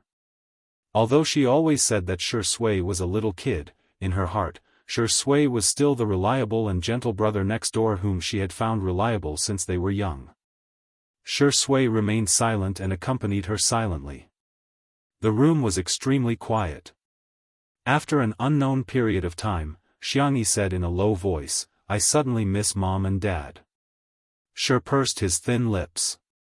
The parents of Xianxia and the others had died in an accident, and the cruelest thing was that Xianxia was the only survivor of that accident. She witnessed her parents' deaths with her own eyes. She also experienced some rumors that shouldn't have existed. Those boring and ugly so-called elders would repeatedly whisper in her ears, do you miss your parents? Your brothers will blame you for being a jinx, you've become an unwanted child, you've become an unwanted child. Once little Xianxia started crying, they would say, this child can't be teased. We're just joking. What's there to cry about? Sui's voice was gentle as he coaxed her patiently. Uncle and Auntie have become stars in the sky, protecting you. Xianxia and the others have never blamed you or been angry with you. Because all of them know that you're the best sister in the world, Xianxia. Chapter 308. Xianxia didn't say anything, but her nose was a little sour. Her forehead was pressed against Sui's shoulder, and she could feel the warmth of his body. Sui whispered, my hearing isn't very good either. Others might not understand, but Xianxia immediately understood. He repeated what she had said before. The girl's nasal voice was thick. I won't cry. She probably cried too much when she was young, and now that she was older, she couldn't cry anymore. When she was sad, her first reaction was not to cry, but to endure. Sui chuckled. Well, our sister E has always been a very strong child. He still remembered the fair and soft Xianxia, crying and driving away those annoying elders. She looked so fierce when she left. At that time, Xiangli was holding her, Xiang Feng spat at those people, and Xiang Yu was spitting profanities. As for Xianxia, he was even more ruthless. He weighed a brick and stood on the side like a cold-faced king of hell, a proper threat. No matter how the 5 children fought at home, they would always stand together outside. Xianxia calmed down for a while, and her emotions calmed down a little. She belatedly realized that Sui had also seen that her. Quickly transmigrate back, she was on the bed in his room. Sui didn't mention this matter again, and Xianxia thought that he didn't care. Now that she thought about it, did he find something wrong? You. We. Xianxia licked her cherry lips, raised her small face, and asked, that day at the hot spring villa, nothing happened between us, right? Sui raised his eyebrows, and his dark eyes were unfathomable. Do you think something should have happened between us? This involved a blind spot in her knowledge again. Xianxia was a little embarrassed. At that time, did I defile you? Sui asked with a half-smile, ruin? Xianxia was annoyed. It was all Anan's fault for using such a magical word. She had such a deep impression of this word that she blurted it out. Ahem, then let me rephrase my question. At that time, did I do anything to you that was not in line with the core values of socialism? The little girl was full of righteousness. At first glance, she looked very steady, if one ignored her slightly red earlobes. Shui pondered for a moment, causing Xiangyi's heart to skip a beat. Then, he drawled, "You fell asleep as soon as you entered." That night, the room card was an accident. Xiangyi had wanted to use the room card of another young hunk, but she accidentally entered Shui's room by mistake. The way that Xiangyi looked at him was truly disgusting. However, she immediately fainted. Shui originally thought that she was acting and was about to smoke a cigarette to ask Xiang Feng to come and get her, but she soon woke up. It was the same face, but the look in his eyes was different.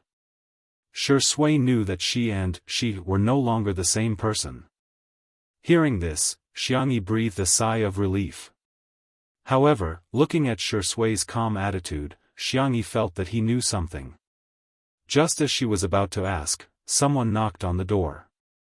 Bang, bang, bang. Following that was a familiar silly voice. "Little Xiangyi, open the door. I know you're in there. Look at what you've done. Stupid girl, as your uncle, I must teach you a lesson today." It was Xiang Feng, who had rushed over after hearing the news. When he saw the trending topic, he almost fainted from anger. Creak, the door opened. Xiang Feng was about to criticize her as an elder, but he suddenly met the girl's red eyes and uneasy and pitiful appearance. "Xiang Feng. Ahem, actually, I thought about it. It's not a big deal." Chapter 309. Xiangyi was dumbfounded. "Huh?"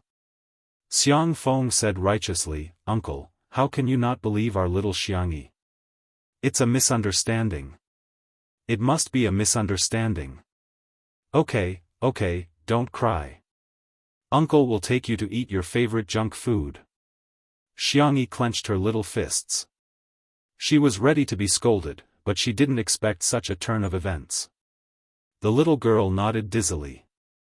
10 minutes later. Xianxia couldn't wait to come out of his room. He wanted to see how Shui had coaxed Xiang Feng. However, Shui was in the living room, but Xiangyi was nowhere to be seen. The bedroom door was open, and there was no sign of the girl. Xianxia gritted his teeth. "Where's my sister? How did she coax him? Did he coax her away?" "Shui, brother, before I answer your question, can you take a deep breath first?" "Xianxia." "Shui, Xiang Feng is here." These 4 words naturally drew hatred. Xianxia's eyebrows twitched violently. He took Sister E to eat junk food. Xianxia. Location. Every word seemed to be squeezed out from between his teeth. Shui blinked. "Brother, you have to pay for information," Xianxia sneered. "I think you're still sleeping. You're not going to tell me? Then I'll beat you until you tell me." Seeing that the man was rolling up his sleeves, Shui said, "He also brought iced milk tea and cola for Sister E." Xianxia gritted his teeth. "Deal." In the parking garage. Although Xiangyi was the only one living in the manor, her brothers all had cars here. There were limited edition sports cars, motorcycles, and Xiang Feng's hover car everywhere. In the most spacious off-road vehicle. "Come, little Xiangyi, eat this fried chicken while it's hot. And this strawberry cheese smoothie, it's amazing. Do you want an iced cola? Do you want to try drinking from 2 straws at the same time? You'll get double the happiness." Xiang Feng was frantically promoting. He had been busy with work recently. After all, he was also a domineering CEO. It had been a long time since he last visited his little niece. It wasn't easy for her to come here. Of course, she had to bring delicious food for her niece. His original plan was to punish Xiangyi first. Society didn't punish her, but he, her biological uncle, would do it himself. Coaxing after hitting. Now, he was just skipping the step of beating him up. There was nothing wrong with rounding it up. Xiangyi was like a little hamster, nestled in the back seat, eating happily. This cheap, thick, and especially rich smell of food additives and essence. It was so delicious. The girl who was calm and collected in front of outsiders let herself loose in front of her little uncle. She drank milk tea and cola, and her little legs fluttered in happiness. "Uncle, you're so nice." At this moment, little uncle was the best person in the world. He didn't accept any rebuttals. Xiang Feng looked at her with eyes full of affection. "Look at you, you're as thin as a piece of paper. Let me tell you, you should gain at least 5 kilograms. Little girls need to be white and chubby to be cute." Xiangyi's cheeks puffed up. "I've already gained several kilograms."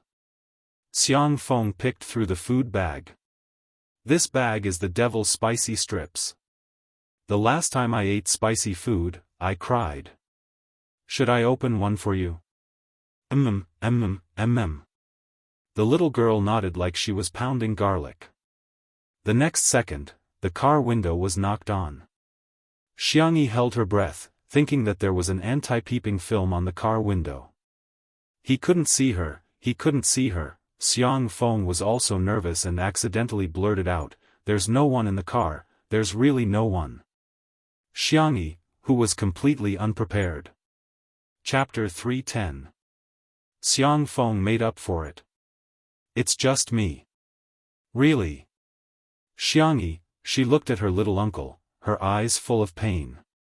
Her big brother's cold, demonic voice came from outside the car window. "I advise the two of you not to make any futile resistance. Open the door." Xiang Feng was quick-witted. "Actually, I'm in the car next door." Xiangyi, she couldn't bear to look. She really couldn't bear to look. The fried chicken in her hand didn't even taste good anymore. "I'll count to 3. If you don't open the door, don't blame me for being rude." Sangchen's voice was as cold as ice. 3. Before he could count, the uncle and nephew immediately opened the door. They didn't even dare to think about resisting, let alone think about it. The rich, oily aroma of food filled the car. Sangchen only felt his temples twitch a few times. He crossed his arms and looked down at the scene from above. Xiangyi had fried chicken in her left hand and spicy strips in her right. It was obvious she was enjoying her meal. Xiang Feng had milk tea in his left hand and cola in his right. It was obvious he was feeding Xiangyi. "Ha!" Sangchen suddenly sneered. Uncle and nephew, tremble. Xiang Feng was still responsible. He trembled as he said, "It's not about little Xiangyi. I forced her to eat it." Sangchen, inverting right and wrong. That's a double crime. Xiang Feng's eyes widened.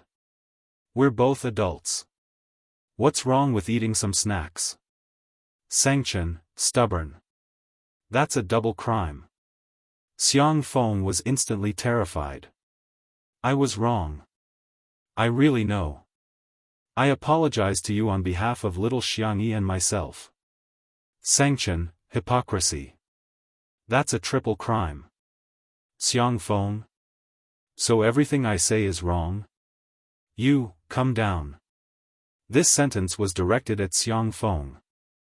Xiangyi shrank behind him and looked at him with pleading eyes. Little uncle, don't go. Xiang Feng's eyes were filled with tears. Little Xiangyi, uncle loves you the most.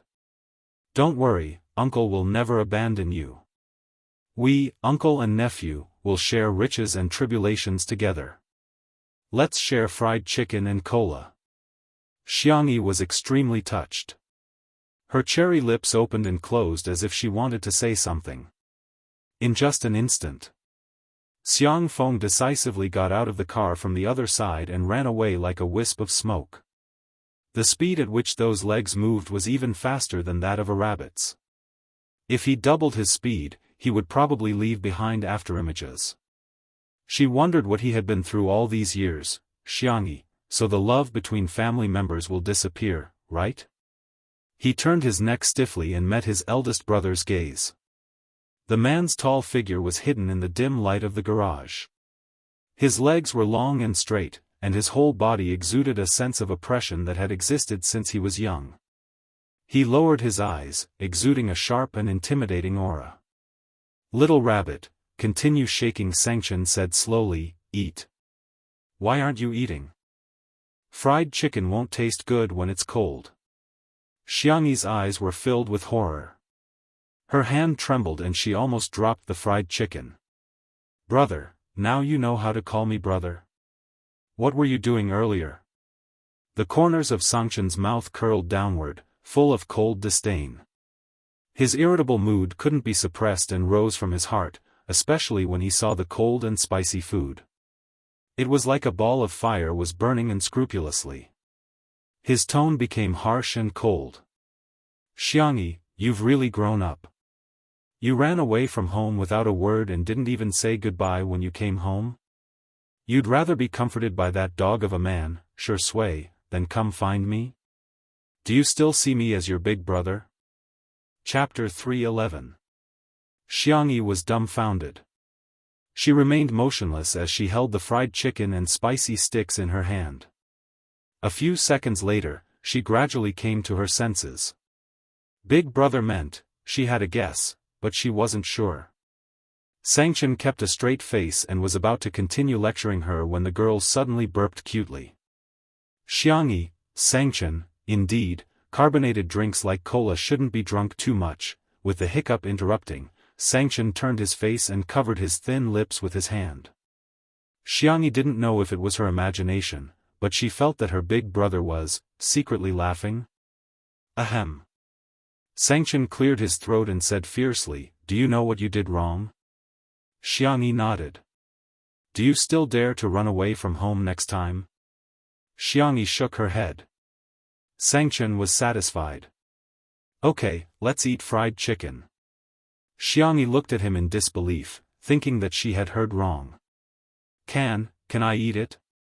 the girl asked timidly. Xianxia was a little confused. Was he some kind of demon king? Why was she so scared of him every time she saw him? It was understandable that his little uncle and the others were scared of him. It was normal for men to fight when they didn't like each other. However, had he ever laid a finger on his little sister since she was young? Every time, she would cry before he could scold her. He was so scared that he didn't even dare to speak loudly to her. Xiangyi took a bite of the fried chicken tentatively. Seeing that her big brother's expression was normal, she quickly took a few more bites. Sob, "I can't believe I dared to eat junk food in front of big brother in my lifetime." This scene could be written into the story of how she was weak and pitiful under the control of the Xiang family's Chen. However, when she was about to eat the spicy sticks, her big brother mercilessly took them away. "You can't eat spicy or cold food." Seeing his little sister's face pucker up, Xianxia's heart softened. Then, he returned to his cold and heartless self. But, won't these go to waste?" Xiangyi said softly. Xianxia was silent for 2 seconds. "Excuse me." "Huh?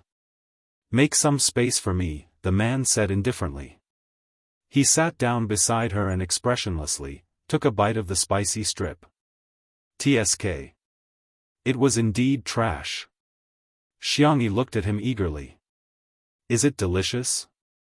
Xianxia said with disdain, "It tastes awful." Xiangyi. "If it's disgusting, why don't you give it to me? Why do you want to torture yourself and me? That milk tea, let's drink it at room temperature." Xiangyi. What soul would there be left in iced milk tea and iced cola if they were placed at room temperature? What are you looking at? Don't look. Xianxia felt that his tone was too rigid and serious. He lowered his voice and said, "You're still acting. Don't you know that your period is coming soon?" Xiangyi, ****, big brother actually remembered this? Xianxia silently ate a few mouthfuls of the spicy strip. The more he ate, the deeper his frown became. What the hell?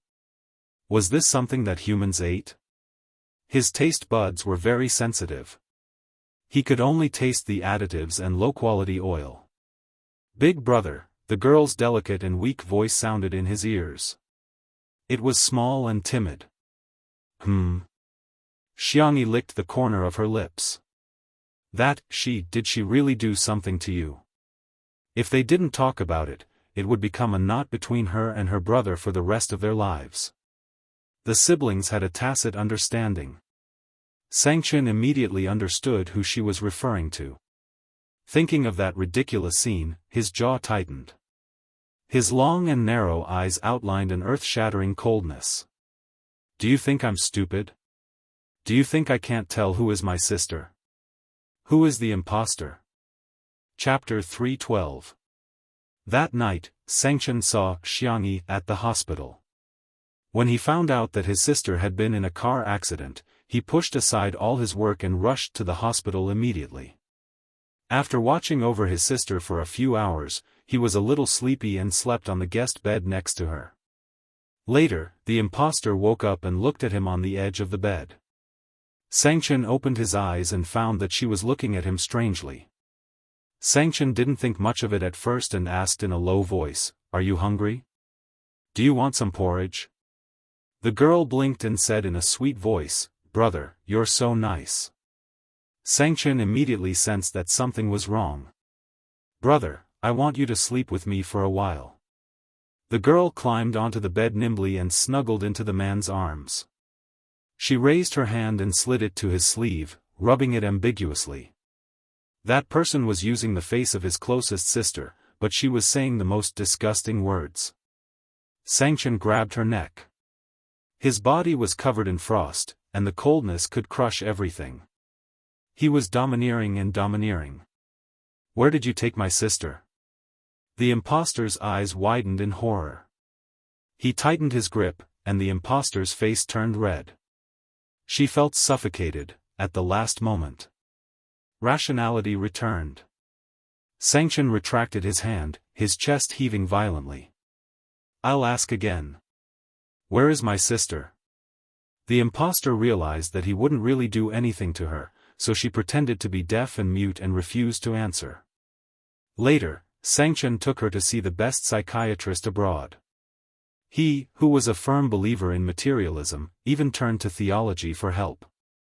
There was no progress until a Daoist priest, who had gone into seclusion for a long time, accepted a favor from Grandpa Xiang and personally came to a conclusion. External evil had entered her body. The common saying was that she had been possessed by something unclean. Xianxia smoked for most of the night before he accepted this reality. Later, he came up with a bunch of regulations to restrict Xianxia's activities. However, there was no need to tell his sister this. Xianxia took out a tissue and handed it to her. "Wipe your mouth." Xianxia did as she was told.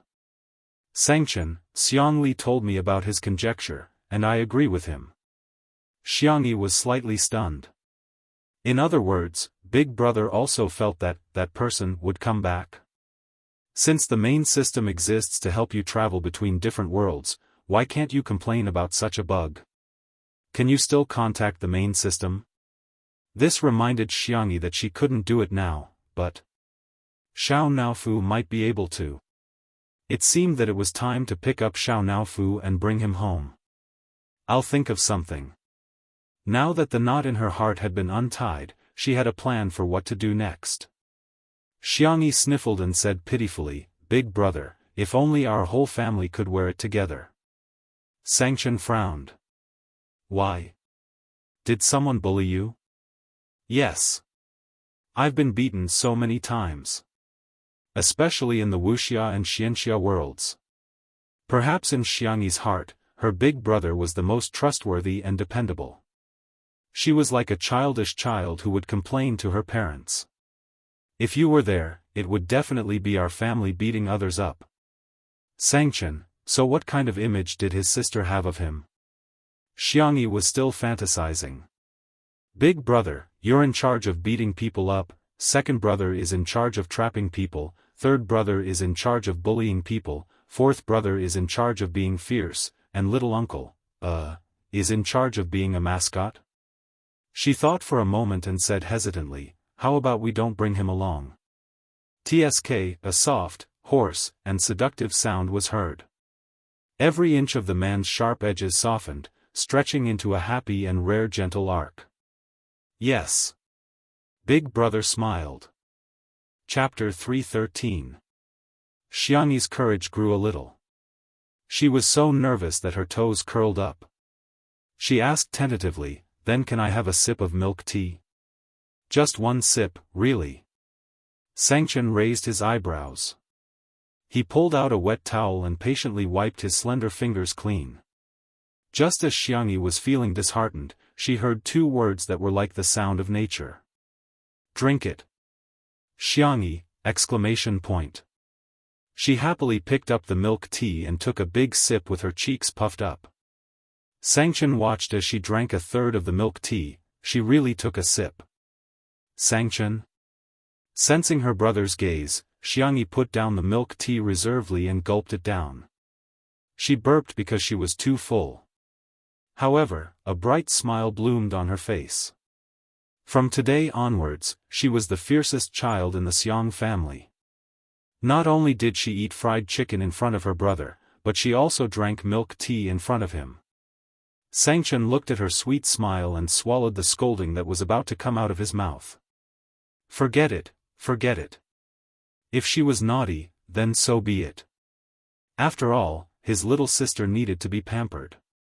Of course, he still needed to teach his little uncle a lesson. Xianxia thought of business and said calmly, "Don't worry about the rumors on Weibo. I'll take care of them." Xianxia looked at him blankly. "You didn't look at Weibo?" "No." She didn't look at it after posting the recipe. Xianxia patted her head. "It's good that you didn't look at it. It should be back to normal tomorrow." He would never allow his little sister to take the blame for an impostor. Xianxia protested in a low voice. "Brother, that's not how you pat someone's head." Xianxia narrowed his eyes. "Oh? If you pat my head so hard, I'll go bald." Xianxia stared at her for a few seconds and sneered. "So other than me, who else touched your head?" "Sure Sui?" Xianxi's smile gradually disappeared. When she came back to her senses, she imitated her uncle's actions and jumped out of the car from the other side. She ran forward barefooted, almost tripping over Xiang Feng's shoes as she ran. Xianxia, he wanted to maintain his expressionless face, but he couldn't hold it in, and his thin lips curled up slightly. Tsk, silly rabbit. Just as the public opinion was gradually fermenting and the entire internet was denouncing Xianxia, a Weibo post from a well-known relationship blogger completely brought the matter of Xianxia climbing into her brother's bed to a climax. Qing He Shengsheng V, as a girl, the first thing you have to learn is self-respect, self-cleanliness, and self-love. If you can't even do these things, how could other people respect and cherish you?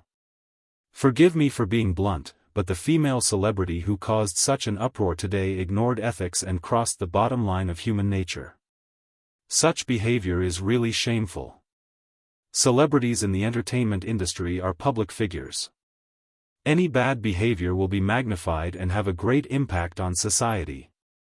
Think about it, if someone imitates the female celebrity's behavior, has a messy private life, and even acts inappropriately to her brother, uncle, and father, how much social unrest will that cause? Entertainment is paramount, but entertainment should also have a bottom line. I strongly recommend that artists with such bad behavior be banned. Keep the entertainment industry clean. This blogger often made sharp comments on social issues and had many fans. Once this Weibo post was posted, it was regarded as the Bible and truth by netizens, becoming the best weapon to attack Xianxia. However, at 8:00 in the evening, Linchen Law Office's official Weibo post was cold and concise. Linchen Law Office, regarding Miss Xianxi's statement is as follows. Chapter 314. Apart from that, there were no other unnecessary words. There was only a lawyer's letter with an official seal. In the lawyer's letter, there was only one person and one incident. Qin Wanyan was spreading rumors. Any of the following circumstances shall be deemed as fabricating facts to slander others as stipulated in the first paragraph of Article 246 of the Criminal Law. 1. Fabricating facts to damage another person's reputation and spreading them on the internet, or organizing or instructing people. This lawyer's letter could be said to be a precise strike. The netizens were stunned. How did it become a rumor? Wasn't spreading rumors something that only marketing accounts would do? Qin Wanyan was a celebrity. How could a celebrity spread rumors? Qin Wanyan was also dumbfounded. Her manager called to reprimand her. Can you be any more stupid? Even if you want to post it, you should find a marketing account and do it yourself. Aren't you asking for trouble? Don't you know that Big Brother Xiangyi is the top lawyer in the country? Qin Wanyan was speechless. Marketing accounts were not as influential as celebrities. She could only achieve the best results if she posted and deleted it instantly. Also, Xiangyi said that her brother hated her to the core. He wouldn't even talk to her, let alone stand up for her. But now, why did sanction appear? He even gave her a lawyer's letter as a warning. Qin Wanyan cursed in her heart. Didn't she just post something on Weibo? Did it have to escalate to the level of the law? I'll handle it properly. Don't worry. With that, Qin Wanyan hung up the phone. After pondering for a while, she wrote a Weibo post and posted it. Qin Wanyan v. I'm very sorry for what happened. I didn't expect my phone information to be leaked. I also didn't expect that someone would hack my account and post my chat with Xiangyi. She and I used to be good friends. Even though we're drifting apart, I still send her my blessings. After the incident, I tried to contact her to apologize, but she didn't respond to me. As for spreading rumors, it wasn't my intention, and it wasn't my doing. The law is fair, but some people choose to use the law to defend justice, while others choose to use the law to protect their own interests. Forget it, there's nothing to say. I can apologize for my mistake, but... Xiangyi, can you reply to me on WeChat? The attached picture was a chat between her and Xiangyi. She had been asking about Xiangyi's well-being the whole time, and after the instant deletion incident, she had indeed apologized in a sincere tone. However, Xiangyi didn't reply from beginning to end. Just as Qin Wanyan expected, the influence of an artist was much greater than any marketing account. The onlookers rushed over and were instantly brainwashed by her White Lotus tricks. Look, Qin Wanyan is so pitiful. Immortal Qin is so pitiful. Not only did her account get hacked, but the vase fairy still hasn't replied to her message. How shameless. Did anyone notice that Yan Yan's nickname for Xiangyi is AAA with a star? She really treats Xiangyi as a friend. Everything else aside, isn't it too disgusting not to reply? It's fine if she doesn't come back for a day or two, but she hasn't come back for many days. What's the meaning of this? Does she really think that she's an A-list celebrity after gaining some popularity from participating in a lousy variety show? Qin Wanyan's fans cursed and scolded her one after another. Unexpectedly, a few minutes later, someone posted a picture. Qin Wanyan's IP address on Weibo had never changed. In other words, her account wasn't hacked at all. In an instant, there was an uproar on the internet. Chapter 315. What kind of face slapping was this? One moment she posted on Weibo, the next she exposed her IP address. It was as if she was waiting for her prey. Qin Wanyan, who saw that Weibo post, was completely dumbfounded. Am I being targeted? Why are they so vicious? How dare they embarrass me in front of so many netizens? Her manager was the one who was fuming mad. Ever since she started working with Qin Wanyan, her manager had realized that she was a troublemaker. Fortunately, her methods were very effective, and she was able to get the best resources every time. For example, she wasn't very popular at first, but she and Xiangyi had been hyped up a few times. She even created an alternate account to infiltrate Xianxi's fan club and turned a large number of fans to become her fans. She also made use of Xianxi's stupidity to set off her fairy-like image and obtained a lot of resources that didn't belong to her in the first place. Her manager felt that it wasn't a bad thing for an artist to be ambitious and know how to plan for herself, so she let her be. She didn't expect that although she would be late, it would definitely happen. From now on, I'm confiscating your Weibo account. After yelling at Qin Wanyan, she hurriedly thought of a way to deal with public relations. Not long after, the manager used her own Weibo account to post a public relations statement that she had rushed out at the last minute. Fatty who loves to eat hot pot v. Public opinion can melt gold. Rumors are the greatest harm to artists. Those who know Qin Wanyan will naturally understand what kind of person she is. I hope everyone won't believe the rumors, spread them, or create them. Our team will use the law as a weapon to protect our precious artist and uphold justice. Thank you, everyone. Those with a discerning eye could tell that the post was sent to the fans. Sure enough, the fans said, of course we believe in our goddess Qin. However, the passers-by couldn't help but mock her. I'm laughing. Others use the law for their own personal gain, but you use the law to uphold justice? Ha ha ha, this is a huge double standard. You're making it sound so dignified. Why don't you send a lawyer's letter? Learn from Vase Fairy's efficiency. Do you really think lawyers are that efficient in real life? Don't compare yourself to Lynchen law firm, that's the ceiling of the industry. Lawyer Sanction's cases can be found online. He's really a big shot. I suggest that all law students, of course, you can memorize the entire text. The wind immediately changed direction. Some people began to doubt the authenticity of Qin Wanyan's screenshots, but even more people had preconceived notions. Hee, it's just a dogfight. Qin Wanyan is a white lotus, and the Vase Fairy isn't anything good either. Come on, flirting with men and climbing into their beds were all exposed by the Xiang actress herself. It's not like someone put a knife to her neck and said it. Stop washing. There was no way to wash it clean. Don't think that you can distort the truth just because you're powerful. The internet has memories. Is it that awesome to have a lawyer as a brother? Just wait and see, the Vase Fairy's family will never respond again. After all, this is considered a scandal of a wealthy family.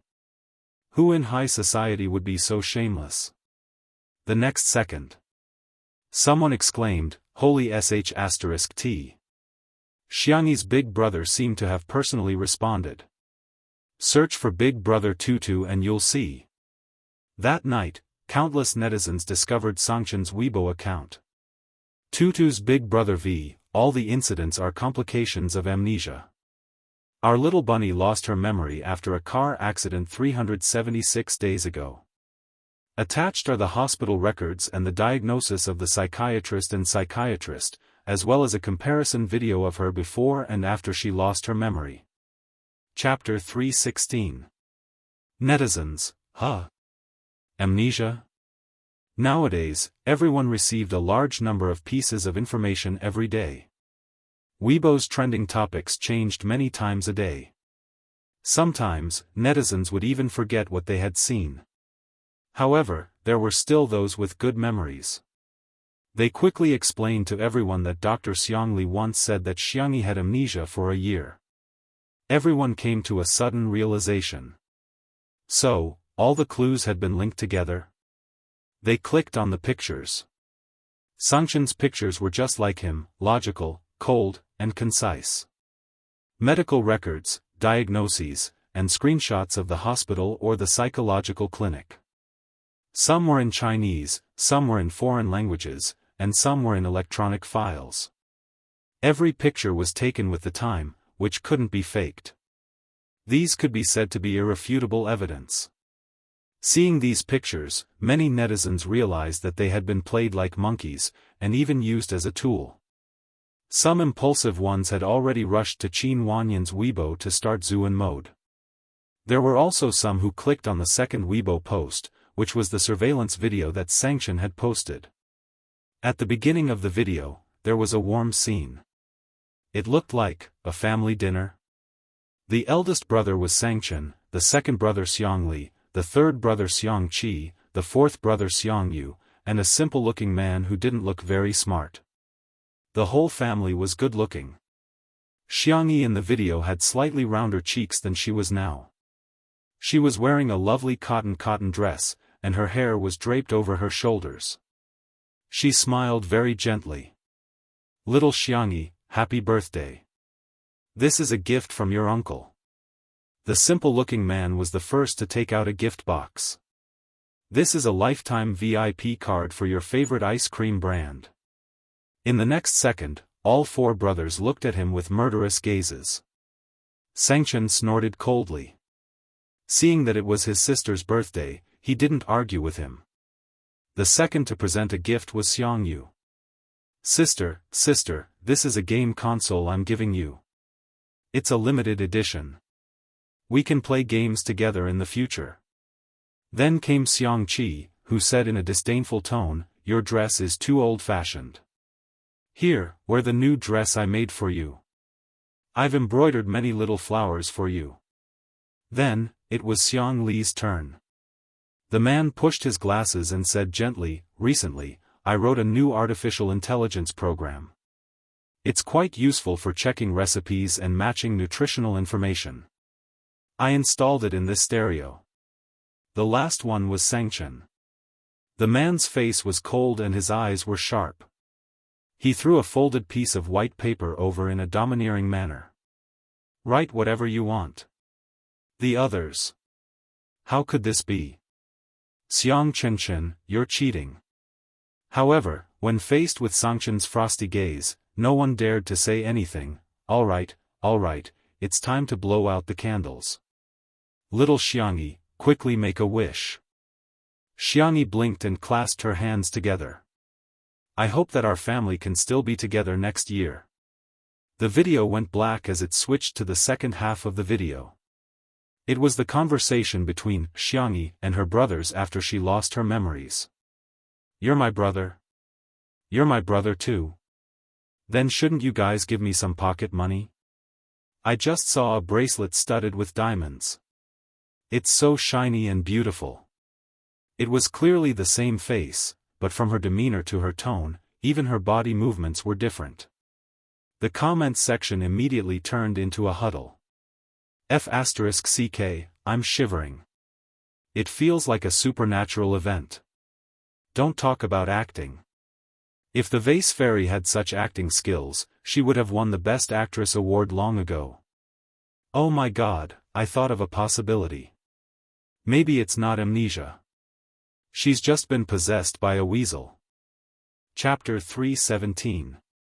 In just a few minutes, the weasel comment was liked and pushed to the top of the list. "Delete it, let me send a dog head, how can you say that? Have you forgotten that you don't need to become a spirit after the founding of the country? F***ck, I'm going to laugh myself to death in the comments section sooner or later. You guys can call her a fox spirit or a lotus spirit, but what the hell is a weasel spirit?" It had to be said that Xianxia was too fast, accurate, and ruthless. First, a lawyer's letter was sent to solve the source of the rumors, then evidence was sent to clarify the truth of the rumors. With the video as evidence, 99% of the netizens believed that Xiangyi had lost her memory. No one would believe him if he said that he had transmigrated quickly, but the complications of amnesia made sense in medical science. In a sense, it was not a problem to interpret the imposter as a disease. The public opinion had reversed. Memory loss is really uncontrollable. To be honest, if this happened to a male celebrity, would everyone still be so agitated? A scumbag man could be forgiven, but a scumbag woman had to be nailed to the pillar of shame? Don't argue, if you argue, you are right. I went to check. The complications of amnesia are quite scary. Some people have a drastic change in temperament, some have multiple personalities, and some have suddenly become top students. I can only say that the world is full of strange things. Most people felt that even if Xiangyi did something after losing her memory, she would only hurt her own family. His family didn't say anything, so why should a group of outsiders worry about it? Let's scold Qin Wanyan first. In no time at all, Qin Wanyan's Weibo received more than 100,000 comments. This was the highest number of comments she'd ever received. Annual White Lotus Award winner, Qin Wanyan, is it fun to treat us like idiots? Shameless. What kind of good sister are you? Do you feel good stabbing people? Qin Wanyan's manager knew how to operate the fandom very well. From time to time, she would abuse her fans. She also implemented strict management of her fans. Not only was her fighting power amazing, but she was also extremely loyal. The fans were not convinced. They grabbed onto Xiangyi's remaining flaws and scolded, then no matter what our immortal Qin did wrong, Xiangyi should have replied to the message. Then, everyone realized that Shui had updated her status. Shui V, Sister Yi's account was registered a year after she lost her memory. She hasn't used it since she recovered. Qin Wanyan's fans were speechless. It wasn't that he didn't want to reply, but that he didn't even use this account. If they were really good friends, how could Qin Wanyan not know about this? If she knew about it and still sent messages to the air every day, wouldn't she be a self-directed actor? The enraged netizens posted tens of thousands of comments, and even killed Qin Wanyan's account. Her fans were as quiet as chickens, and not many people responded to the big fans' calls for a fight. While the netizens were venting their frustrations on Qin Wanyan's Weibo, there were two groups of people who were very unique. This wave was made up of Xiangyi's new sister-in-law fans. They were mainly gathered under Sangchen's Weibo post about the family gathering. Sorry, I've already registered my marriage with my husband Tutu, Ba. My child with Chen Chen is already 3 years old. I announce that I'm now Xiangyi's sister-in-law fan. I'm a big sister-in-law, second sister-in-law, third sister-in-law, and fourth sister-in-law. The other wave was naturally made up of Microscope Girl, Ace Picker, and Untimely Couple fans. Chapter 318. These fans naturally gathered under Shui's Weibo account. I'm screaming like a groundhog every day. Shui is so spoiled. He stared at his wife like a maniac during the live stream, and now he's protecting his wife like a maniac after the live stream. I'm going to faint from all the kowtowing. First, he took the lead to say that they're a couple. Then, he defended Sister E on Weibo. Shui's Sister E, lock him up. In my imagination, they're already married with 2 children. Thank you. The most exciting thing for the couple's fans was a wave of unexpected sweets. Shui and Xiangyi were featured on the cover of My Style, which was a set of 9 grid photos that attracted countless fans. Shui was dressed in a black retro suit and had a rare seductive look on his face. However, he managed to hold his charm well. The solo photos included the scene of him biting a petal, the elegant and noble moment when he cut the steak, and the extremely invasive close-up of his gaze under the candlelight. The Shui sisters were at the forefront. Shui is so handsome that he's like a shark. This man is so good at taking photos. He's the most demonic vampire in history. I'm at the scene. I'm that petal. Shui's kiss is so domineering. I'm so shy. Xiangyi was dressed in a gorgeous cream yellow dress. Her makeup was clear, and her eyes were clean. She looked exactly like the princess on the run that was trending on the internet recently. The solo photos included a close-up of her smile, a moment of her holding the hem of her dress while strolling in the forest, and a fairy tale-like scene of a deer kissing her fingertips. Xiangyi's fans immediately came forward to report. Wow, Sister E is such a peerless fairy. E, Mommy loves you. You look so obedient when you're feeding the deer. E. Mommy forbids you from showing your collarbone. Cover it up. Your old mother is so worried. However, the most popular photo was the cover of the couple. The first photo was of the noble-like vampire and the innocent the little princess looking at each other for the first time in the forest. In the second photo, the scene was changed to the castle. Shui was holding the back of Xiangyi's head and was about to kiss her. The third picture was a reflection in the mirror. His slender and well-defined large hand was intertwined with her slender and milky white hand, and their fingers were tightly intertwined. The comments section exploded. Not only were the fans stunned, even the passers-by were stunned. I don't care. Wedding photos. This is the wedding photo. Mom, I'm serious. Untimely super. Level. Sweet. Why are you holding hands? Do you think I'm lacking in traffic? Kiss. Give me a kiss. Shuringdi, can you do it? If you can't, let me do it. Seeing that this Weibo post was extremely popular, it didn't take long for the official Weibo account to release a video. It was edited with behind-the-scenes footage from the shooting. With the addition of filters, the colors were retro and classy. Sophia's aesthetic was enough to make people slap the table in praise. As for the music, he chose a piano and violin ensemble. The video had a complete plot, from the vampire and the little princess's first encounter to their passionate love, to their sinking into darkness. At first, the music was a soothing and melodious melody, but then it turned into a passionate tango. Slowly, it turned lingering and affectionate, and then it turned gloomy. With the addition of filters and music, the plot was so torturous that it made people's hearts clench. However, at the end of the video, the man held the back of the girl's head in his arms and pulled her into his arms. The camera deliberately gave him a close-up, his Adam's apple rolled sexily as he licked the corners of his pale lips. The video came to an abrupt end. Untimely Super CP fans, it's New Year, it's New Year. Someone, set off 100,000 firecrackers for me. Sisters, let's flood the screen with me. He did it, Shui finally did it. Chapter 319.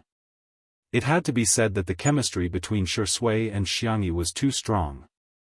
Even if they weren't fans of the couple, they would definitely buy this issue's cover. There were even fashion bloggers who praised this set of 9 palaces to the sky. Hades's designs never disappoint.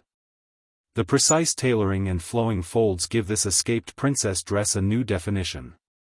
The details are full of charm. I believe that not only the deer in the woods, but every woman will be deeply mesmerized by it. Shui's 3-piece black suit was designed by the designer George in the 90s. It's a true out-of-print vintage ready-to-wear suit. After the makeover, it looks more gentlemanly and elegant. It's a seamless fusion of classic and modern fashion. Shui is indeed a famous clothes hanger. He has his own unique charm. My style is as brilliant as ever. Ms. Sophia has shown us her excellent American businesswoman skills. She has changed the overly sweet style of the traditional 2-person magazine cover into a dark retro style that returns to the magnificence and extravagance of the medieval aristocratic style. The interpretation of the 2 models doesn't make the film appear superficial. Instead, it brings about a sweet and sadistic story.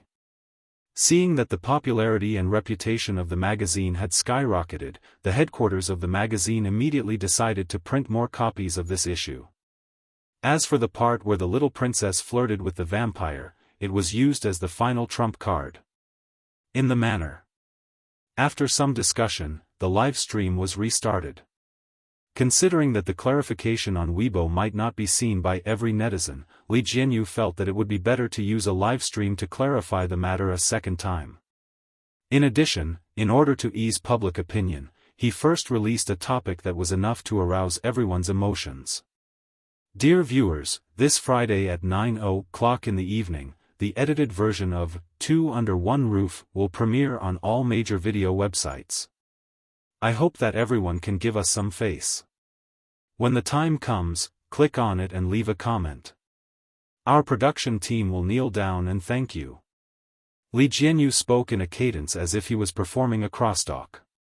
Because he was easily frightened, he had also gained a lot of daddy fans since the start of the live stream. In an instant. Son, the ground is cold. 2 hours of kneeling should be enough.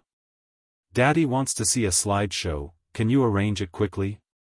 Watching other shows, the director treats me like an audience member.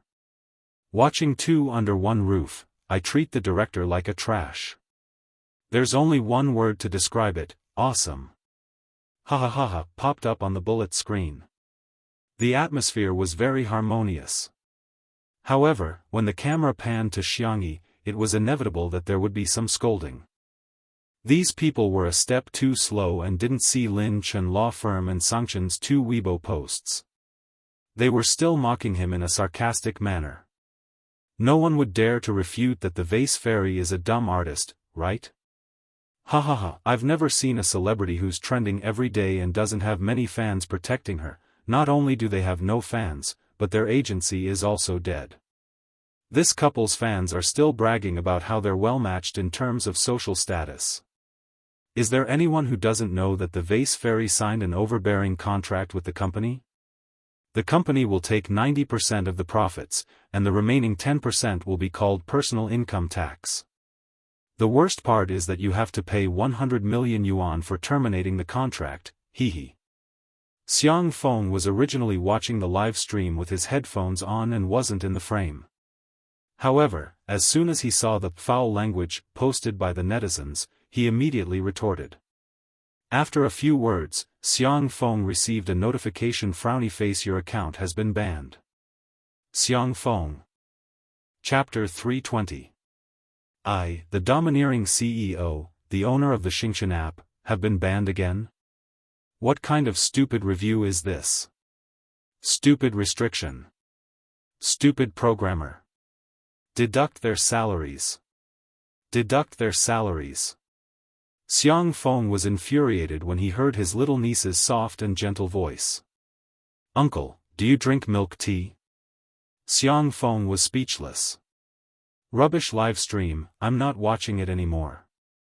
Happy drink, here I come. After Xianxia adjusted her mood, she began to prepare the milk tea. The Xiang family had a sweet taste, especially her uncle, who loved sweets the most. Xianxia had prepared all kinds of ingredients in advance. After the live stream began, she simply boiled the milk tea in a small pot and explained the process while cooking. Shui and Sangchen remained silent most of the time, occasionally speaking up to support her. The girl's tone was gentle and her movements were also unhurried, which was pleasing to the eye. First, she boiled the black tea until it was bright orange-red. Then, she poured it into a container prepared by the side and filtered the tea leaves. Then, she boiled the milk until it was warm and melted a few pieces of rock sugar. Xianxia stirred and said, my brother and Shui don't like things that are too sweet, so the milk tea I made isn't very sweet. The ingredients are a bit sweeter, so if you want to have a sweet taste, you can add more ingredients. In Two Under One Roof, Xianxia's presence was actually very insignificant apart from her cooking. She always seemed aloof from worldly affairs. She wouldn't steal the limelight, nor would she compete with the guests for anything. However, such a personality was both good and bad. Without a presence, it often gave people the impression that she was easy to bully. This was also one of the reasons why so many anti-fans were unscrupulously criticizing her. Many netizens suddenly realized that Xianxia seemed to have spoken the most tonight while cooking the milk tea. This also allowed more people to recognize her. Just listening to her speak made them feel inexplicably healed. Li Jianyu promptly cued her. Sister E, some viewers are asking if you bought the ingredients or made them yourself. These? Xianxia raised her hand and pointed at the ingredients section. She had prepared a sumptuous meal, including pudding, taro balls, mashed taro, roasted immortal grass, red beans, oats, purple rice. Of course, there was also the soul of milk tea, pearls. I just did it casually. The method is actually very simple. Take pearls for example.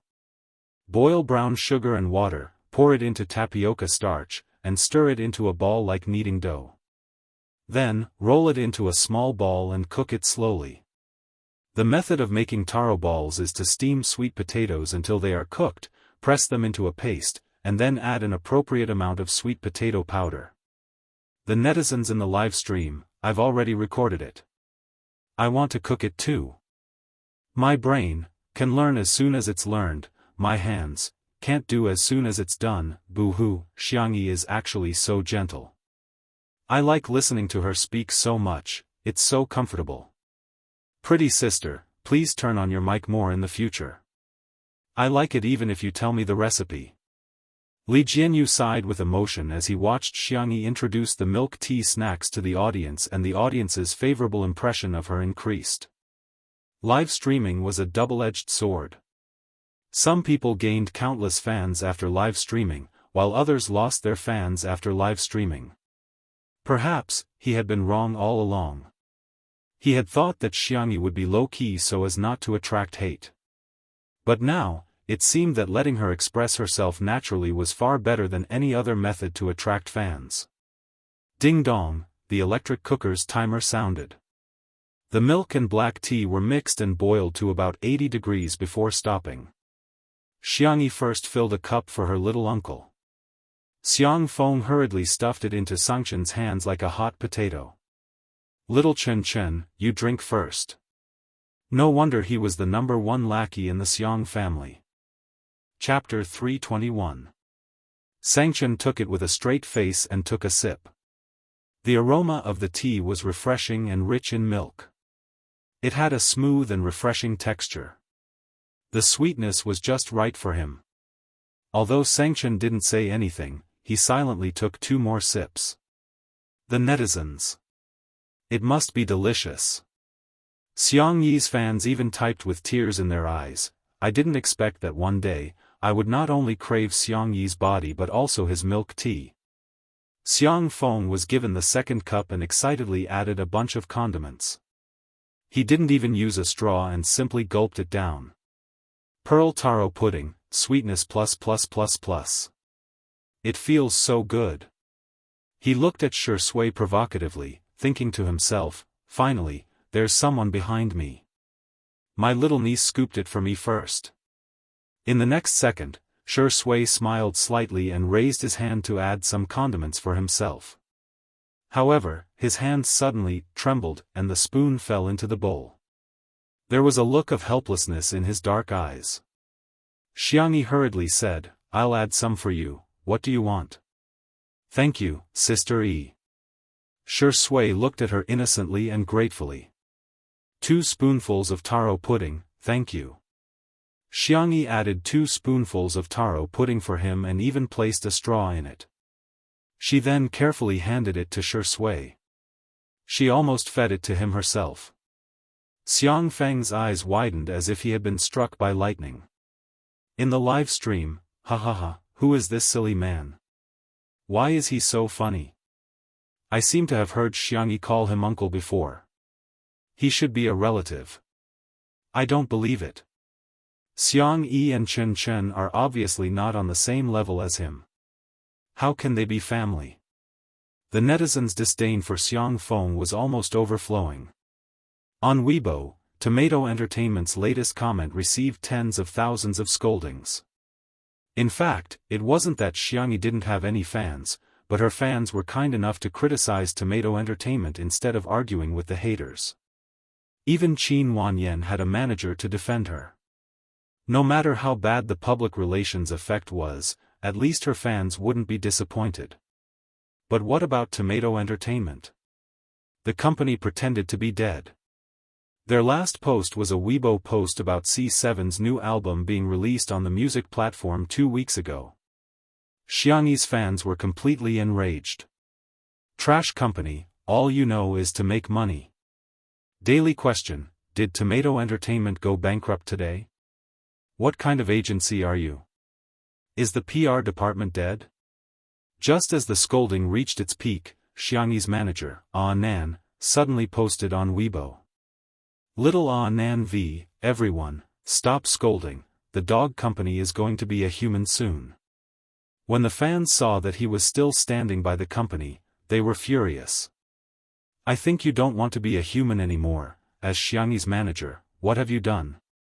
The next second, Tomato Entertainment's official Weibo account, which had been dead for a long time, finally came back to life. Tomato Entertainment v. 10 minutes ago, our company and Xingchen Entertainment have completed all the procedures. Now, the company's business and artists are all under Xingchen Entertainment. Our company will be starting a business restructuring today. The legal person of the new company is Xiangyi V. Hello, President Yi, please take care of us in the future. All the fans were dumbfounded. They were dumbfounded. How did our sister Yi become President Yi? In the live stream, Xiang Feng received a notification from his assistant, telling Sister Yi that the acquisition of the company had been completed. Xiangyi was stunned. Seeing this, Xiang Feng was furious. What's with your expression? Is it that difficult to acquire a company? Your uncle is a domineering CEO. Chapter 322. Uncle, you've acquired my management company? The girl snapped back to reality and looked at Xiang Feng in disbelief. Xiangchen glanced at him. She couldn't be bothered to diss him for being so inefficient. Xiang Feng put his hands on his hips and said arrogantly, I've also registered your name as the legal representative. From now on, you'll be your own boss. In the live stream, some netizens stubbornly refused to believe it and ridiculed, I'm dying of laughter. Do you know how much it costs to acquire a company? Tomato Entertainment may be a small company, but it's worth at least a few billion yuan. How can you buy it just like that? You're bragging to the heavens. The netizens who had already learned about the new drama on Weibo retorted, you're not convinced? Keep it to yourself. Our sister Yi is fair, rich, and beautiful. She has her brother to protect her and her uncle to dote on her. That's how domineering she is. The live stream was in an uproar, and some netizens who claimed to be professionals stepped forward to say frowny face this financial practitioner is laughing. Fixed assets and liquid assets are two different concepts. Billionaires don't mean that they can casually take out 100 million yuan in cash. This silly guy said that he wanted to buy a company worth a few billion yuan. Does he mean that he has at least billions or even tens of billions of yuan in assets? This comment garnered the approval of many people. Exactly, how can such a silly guy be a domineering CEO? If Xiangchen said it, it would be more believable, but since it was Xiang Feng, no one believed it. Just as this small group of haters thought that they had grasped the truth, and were ridiculing Xiangyi in the live stream, Xiangyi's fans, who had been quietly waiting for them for a long time, finally unhurriedly moved the Weibo post from Tomato Entertainment over. Tomato Entertainment, 10 minutes ago, our company has, the haters? The haters. TSK. That silly guy is actually a domineering CEO. That was already frustrating enough. However, Xiangyi's fans had become mischievous at some point. They deliberately popped up at this moment to mock, congratulations to our sister Yi for turning from a social animal to a boss, Xiang Yi, it's impossible for her to work, she can only be a domineering CEO, I want to shout, little uncle is awesome. Okay, after yelling, he was still so naive. Using a spoon to scrape the pearls and immortal roasting grass that can't be sucked up from the bottom of the cup is so realistic. All the trolls. Damn it, we've always been the ones angering others. I didn't expect to be angered today. On the sofa, Shui, who had been sitting beside Xiangyi and drinking milk tea obediently, suddenly asked, Sister Yi, are you going to work hard to sign artists and start your career in the future? Everyone knew that Shui's contract with Xingchen Entertainment was about to expire. Xiang Feng was confused. You're trying to jump ship right in front of me, the overbearing CEO? Xiangyi was a little embarrassed.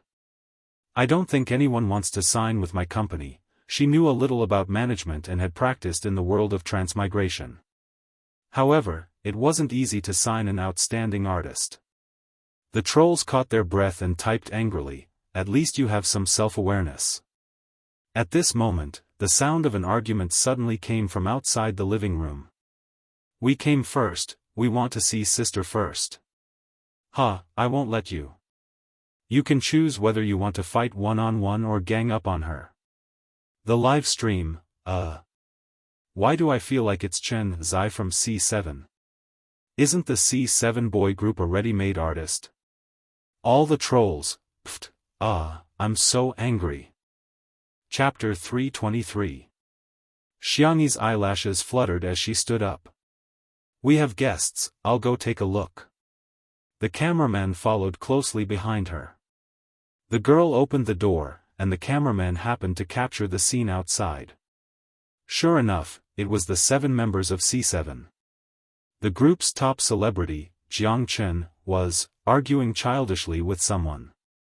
Standing opposite him was the ruffian from Mingxi Boys High School a few days ago, Rong Huai. "Can't you be reasonable?" Jiang Chen clenched his fists in anger. Rong Huai still had a crew cut, and he shook his legs arrogantly. "I already said that you can choose whether it's a one-on-one or a group fight. I'm not even afraid, so what are you afraid of?" "Trash." Before he could say the word trash, he noticed Xiangxi smiling behind the door and changed his words.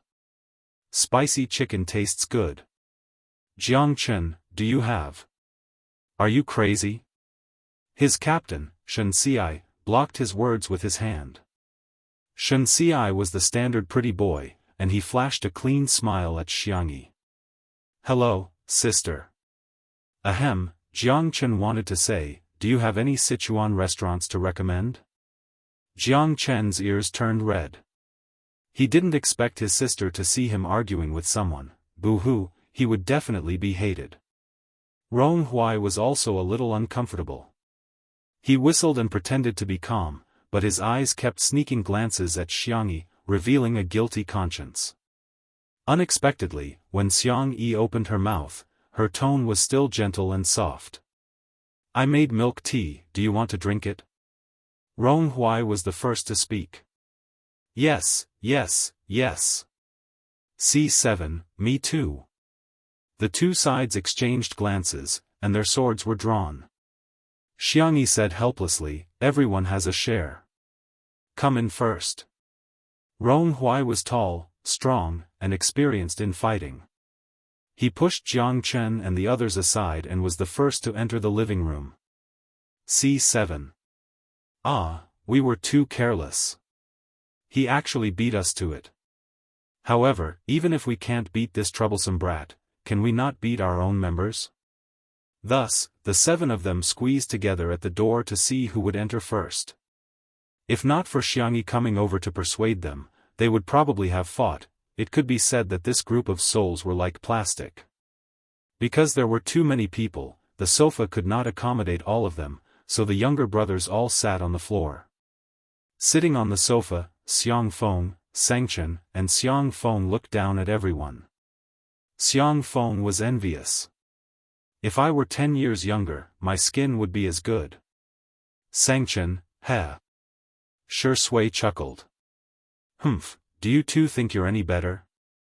You're still an old man who's nearing his 30s like me." Sangchen, Shi Sui, the whole living room was shrouded in a gloomy atmosphere. The younger brothers were shivering. Even Rong Huai moved closer to Jiang Chen. Jiang Chen wanted to protest, but Rong Huai gave him a stare. "What are you looking at? If you keep looking, I'll beat you up." He was so fierce. However, when they huddled together, they didn't seem to be that scared anymore. This was probably the legendary huddling together to keep warm. "Milk tea is ready. Add whatever you want." Xiangxi poured a cup for each of them. The hot milk tea seemed to have the power to bewitch people. The netizens in the stream wanted to cry but had no tears. Orders for milk tea on all major takeout platforms have skyrocketed. "Everyone, please pay the advertising fee to Sister E." "Thank you." "Little Vase, stop it." Fatty Roa and I were already 2 people before watching the stream. "Heh, trash streamer. You only know how to cook milk tea every day. Can't you create a couple? Ahem, an untimely and beautiful couple. Want to know more? Chapter 324. The fans secretly extended their little fingers to test the waters. Ignorant netizens, huh? Untimely? Let's search to see what's going on. Then, we accidentally fell into the trap. The main character is the one who started the love line. If you don't, you're not a surfer. In the living room. Rong Hui was like a little tyrant as he went up to grab 2 cups of milk tea. He was the kind of hooligan who wouldn't drink if he didn't. Jianghu protested softly, "That's not right. Sister poured a cup for each of us." Then, Rong Hui smiled sinisterly and flexed his muscles. "Are you asking for a beating?" Jianghu was speechless. #pretend nothing happened and pretend to be a good boy who didn't like milk tea. The next second, Rong Hui's forehead was knocked.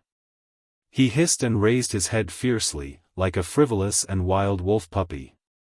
He met Xiangyi's calm and gentle gaze. He rubbed his forehead aggrievedly. "Why did you hit me?" Xiangyi said, "1 cup for each of us. You can give the extra cup to brother Jiangchen." Rong Hui seemed to have heard a joke. "Him? You want me to call him brother?" It had always been others who called him brother, okay? Xiangyi sat cross-legged on the ground, resting her chin on her hands and looking at him quietly. His eyes met hers. 1 second, 2 seconds, in the 3rd second, Rong Hui couldn't take it anymore and looked away, his ears turning red. F***ck. This woman isn't reserved at all. How could she stare at him so intently? Even he was embarrassed by his stare. He reluctantly pushed a cup of milk tea to Jiangchen. Jiangchen was speechless. Sob sob sob, big sister is so nice and gentle. He took a sip. The hot milk tea warmed his stomach and warmed his heart. It was slightly sweet and had a light tea fragrance. It was a perfect match with red beans and oats, however, it must be very high in calories. He definitely couldn't drink too much. He took a sip. Should I have a little more? By the time Jiangchen came to his senses, he had already finished the cup of milk tea. The young man hit his head in frustration. Rong Hui sneered. "You've already drunk it, what's there to regret? Didn't you get any joy from my milk tea?" Jiangchen was in a daze, pondering Rong Hui's words. That's right. Big sister's cooking had this kind of magical power that made people feel warm and happy. Wasn't this the true essence of tasting food? Jiangchen felt enlightened. Younger brother, you are really a philosopher. A thinker. His words are too profound and too reasonable. Rong Hui thought, I'm afraid he's a fool. Here, add some more taro balls for me, Rong Hui ordered him casually. Jiangchen followed his order obediently. The two of them had completely forgotten that they were still streaming. Little did they know that their interaction did not escape the sharp eyes of the netizens. Ah, top traffic ex-arrogant young man, so sweet, so sweet. I'm sorry, although this couple is a cult, I can't help but stand there for a second. Zai Chen's aloofness is just a persona, but his true self is the naive and sweet one. Ha ha ha, he's being bullied by Rong Hui's younger brother. After chatting for a while, Xiangyi asked about the purpose of her brother's visit. Rong Hui cleared his throat. Jiangchen had added a little too many taro balls for him just now, so his throat was sticky. I plan to take the arts exam and enroll in the film academy. I heard that you've started a company. Can I work there? As if he was afraid that Xiangyi would reject him, his eyes lit up. Sign me up. I won't let you regret it. Chapter 325. Although the young man spoke a little hurriedly, she could feel his firm conviction in his tone. He really trusted Xiangyi. Even though she knew that it was childish, she still couldn't help but be influenced by his passion. Xiangyi adjusted her sitting posture and sat upright. She did not look down on Rong Huai because of his young age. Instead, she said, Rong Huai, I'm very happy that you have a new study plan. However, signing a contract with a management company is not a trivial matter. I hope you can seriously consider it for a while. Rong Huai panicked. Hey, do you despise me? Xiangyi said gently, no, I'm just standing from an objective point of view. You're still underage and legally, she looked at her brother for help. Xianxia crossed his long legs and said indifferently, a person without civil capacity usually refers to a minor under the age of 8 or a minor who can recognize his own behavior. Rong Huai gritted his teeth and stared at Xiangyi with his dark eyes. There was a mix of anger and grievance in his eyes. Sister, I know what I'm doing. He pulled out a crumpled piece of paper from his pocket, which seemed to have been torn from a notebook. He then placed it in front of Xiangyi with a sullen face. She unfolded it and saw that the word, contract, was written on the top. His signature was written on the bottom right corner. The handwriting was crooked, and it was even uglier than a dog's crawl. In the live stream, F***ck, sand got into my eyes. This is too easy to cry, Rong Huai really trusts Sister Eqaq. This is equivalent to entrusting his future to her, I'm about to cry. I laughed out loud again when I saw Rong Huai's handwriting. Ha ha ha, it's so ugly. Xiangyi stared at Rong Huai with her clear doe eyes. Rong Huai was extremely nervous. His hands that were hanging by the sides of his trousers were clenched into fists, and his palms were sweating profusely. He was afraid that Xiangyi would criticize him indiscriminately like his parents. He was even more afraid that Xiangyi would reject him. However, Xiangyi said, Rong Huai, thank you for believing in me. The young man was stunned. I'll accept this contract, but I think we should both have the opportunity to choose, right? You chose me. Similarly, if you get into the film academy, I will sign you. During this period, both of us have the right to go back on our words. What do you think? From the beginning to the end, she was gentle and soft. She didn't tell him what to do with his life, but he was given a choice. Rong Huai's Adam's apple bobbed slightly, as if he had just drunk a sports drink and was about to play a game. Okay, I promise you. We'll choose both sides. He hurriedly added, you can't go back on your word. Otherwise I. Rong Huai thought for a long while, but he still couldn't think of any powerful threats. He laid his eyes on Jiang Chen and strangled him from behind. I'll beat him up. Jiang Chen, who had been innocently implicated, was speechless.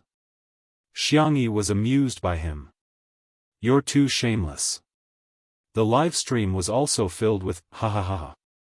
Hostage, Jiang Chen raised his hand, indicating that he was going to speak. Rong Huai loosened his grip a little. Jiang Chen said, elder sister. I've signed with Tomato Entertainment for 5 years.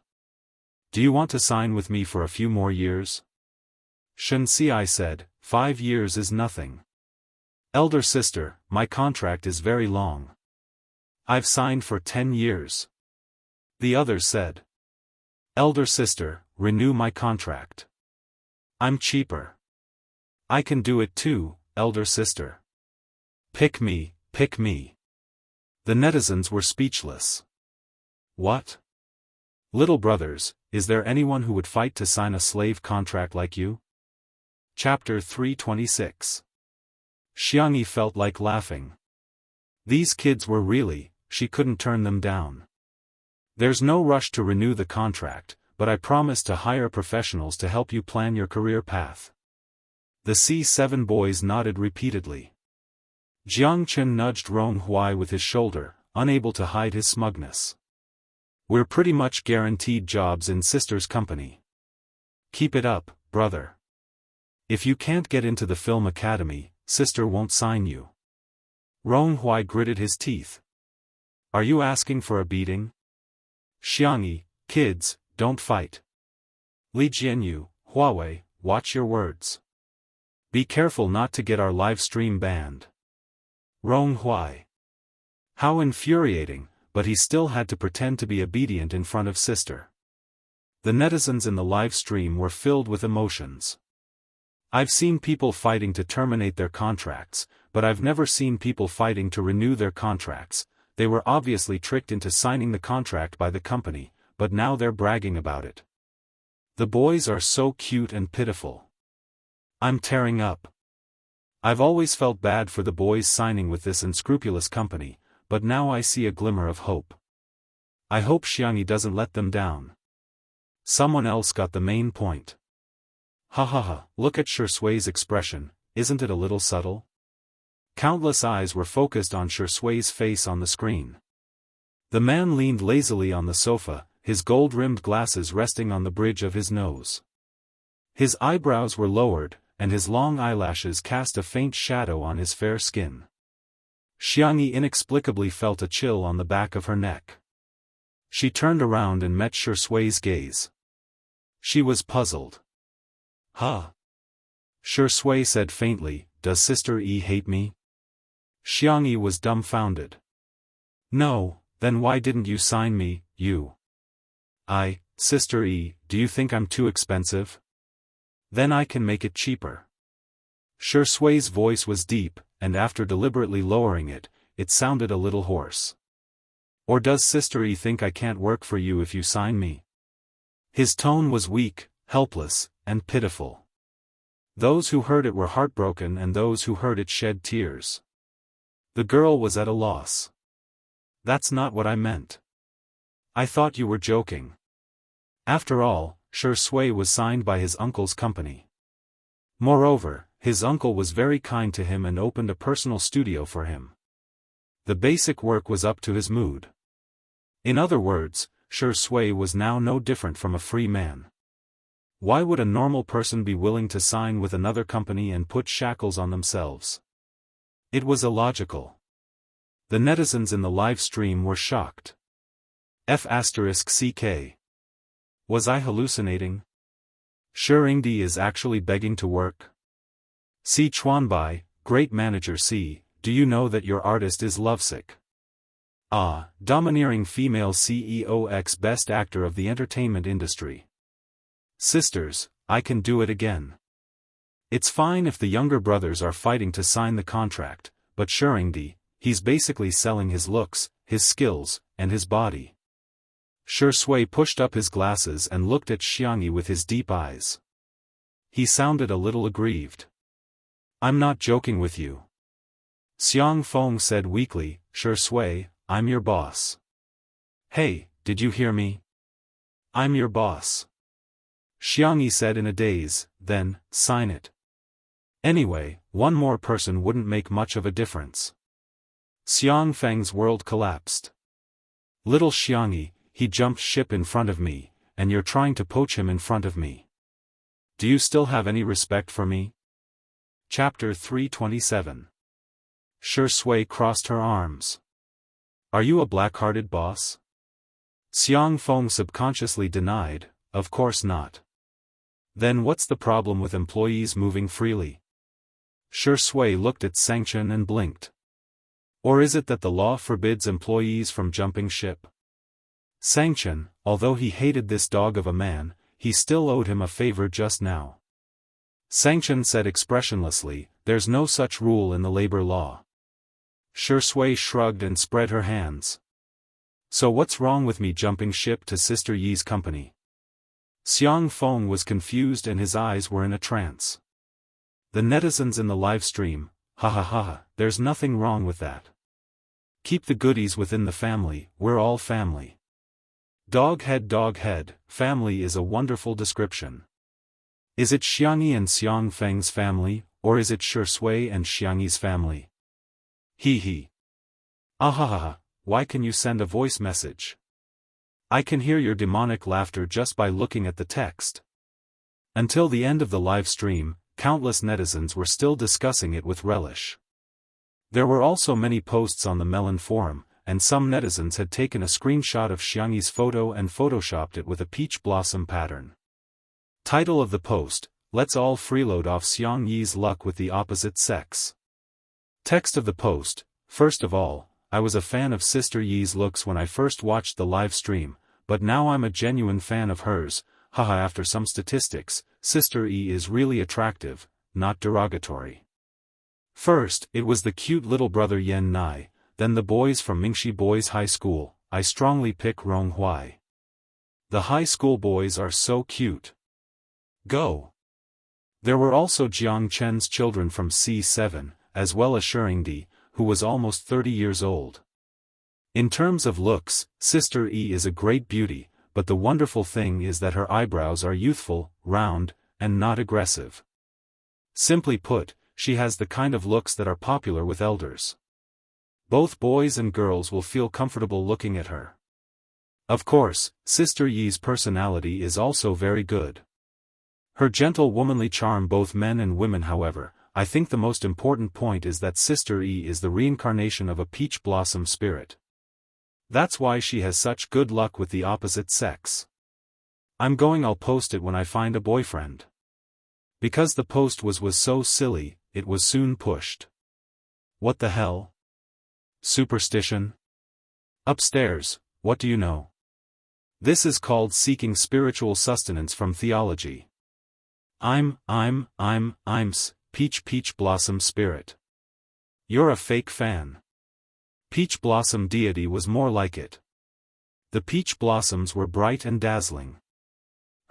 With her husband. In short, this post was inexplicably popular, and at one point, it was pushed to the top 3 most popular areas of the Melon forum. Before Xiangyi went to bed, she received a WeChat message from Ah Nan. Ah Nan, how Nan, suck. Ah Nan, how Nan, suck stars. Xiangyi slowly sent a few question marks over. Ah Nan made a voice call. Sister E. I heard you're a peach blossom immortal. Let me suck, I also want to have good luck with the opposite sex and be single. Xiangyi was confused. But I'm single too, Ah Nan blurted out. Aren't you married to Shuringdi? You've already taken wedding photos and gone on your honeymoon. Ahem, sorry, I kowtowed too much. Shui and I. Xiangyi looked innocent. There's nothing between the two of us. Before she finished speaking, there was a knock on her bedroom door.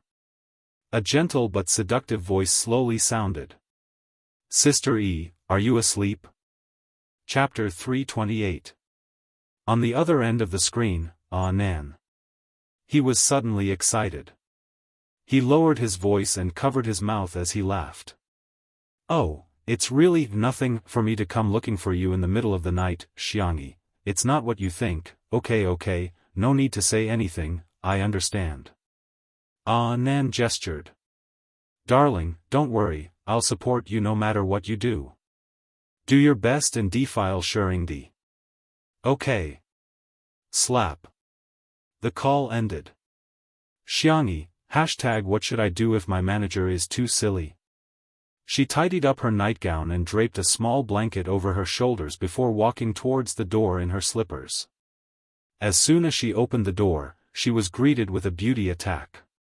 Shui took off his sunglasses, revealing his deep brows and pure black pupils as he looked at her with a faint smile. The pajamas seemed to have been bought too big. The collar was loose, revealing a large area of cold white skin and clear collarbones. Xiangyi almost imperceptibly swallowed her saliva. The girl hadn't realized that her feelings for Shui were different from her feelings for her brother. It's so late, what's the matter? Xiangyi asked. Shui, let's go pick up Xiao Naofu together tomorrow? It must be homesick. Xiangyi, okay, I was planning to go tomorrow anyway. Oh, suddenly, a bony hand covered the top of her head, the movements gentle and delicate. There's a feather on it. As an older brother, helping his sister twist a feather didn't seem like a big deal. Maybe it's from the pillow. Xiangyi forced herself to remain calm. After waiting for a few seconds, Shui still didn't look like he was done. She couldn't help but ask, are you done? Yeah. Shui retracted his hand, his voice low and mellow. But, as he moved, the originally loose pajamas slipped down, revealing a thin but not weak shoulder. Your clothes. Xianxia whispered, her voice as soft as a mosquito's. Shui blinked. What did you say? Xianxia looked calm and composed as she draped the small blanket over Shui. It's cold, wear more. Shui was stunned for 2 seconds before her expression returned to normal. Thank you. You're welcome. I'm going back to my room. Xianxia turned into the room and closed the door.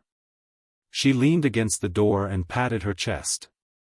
His heart was beating abnormally fast.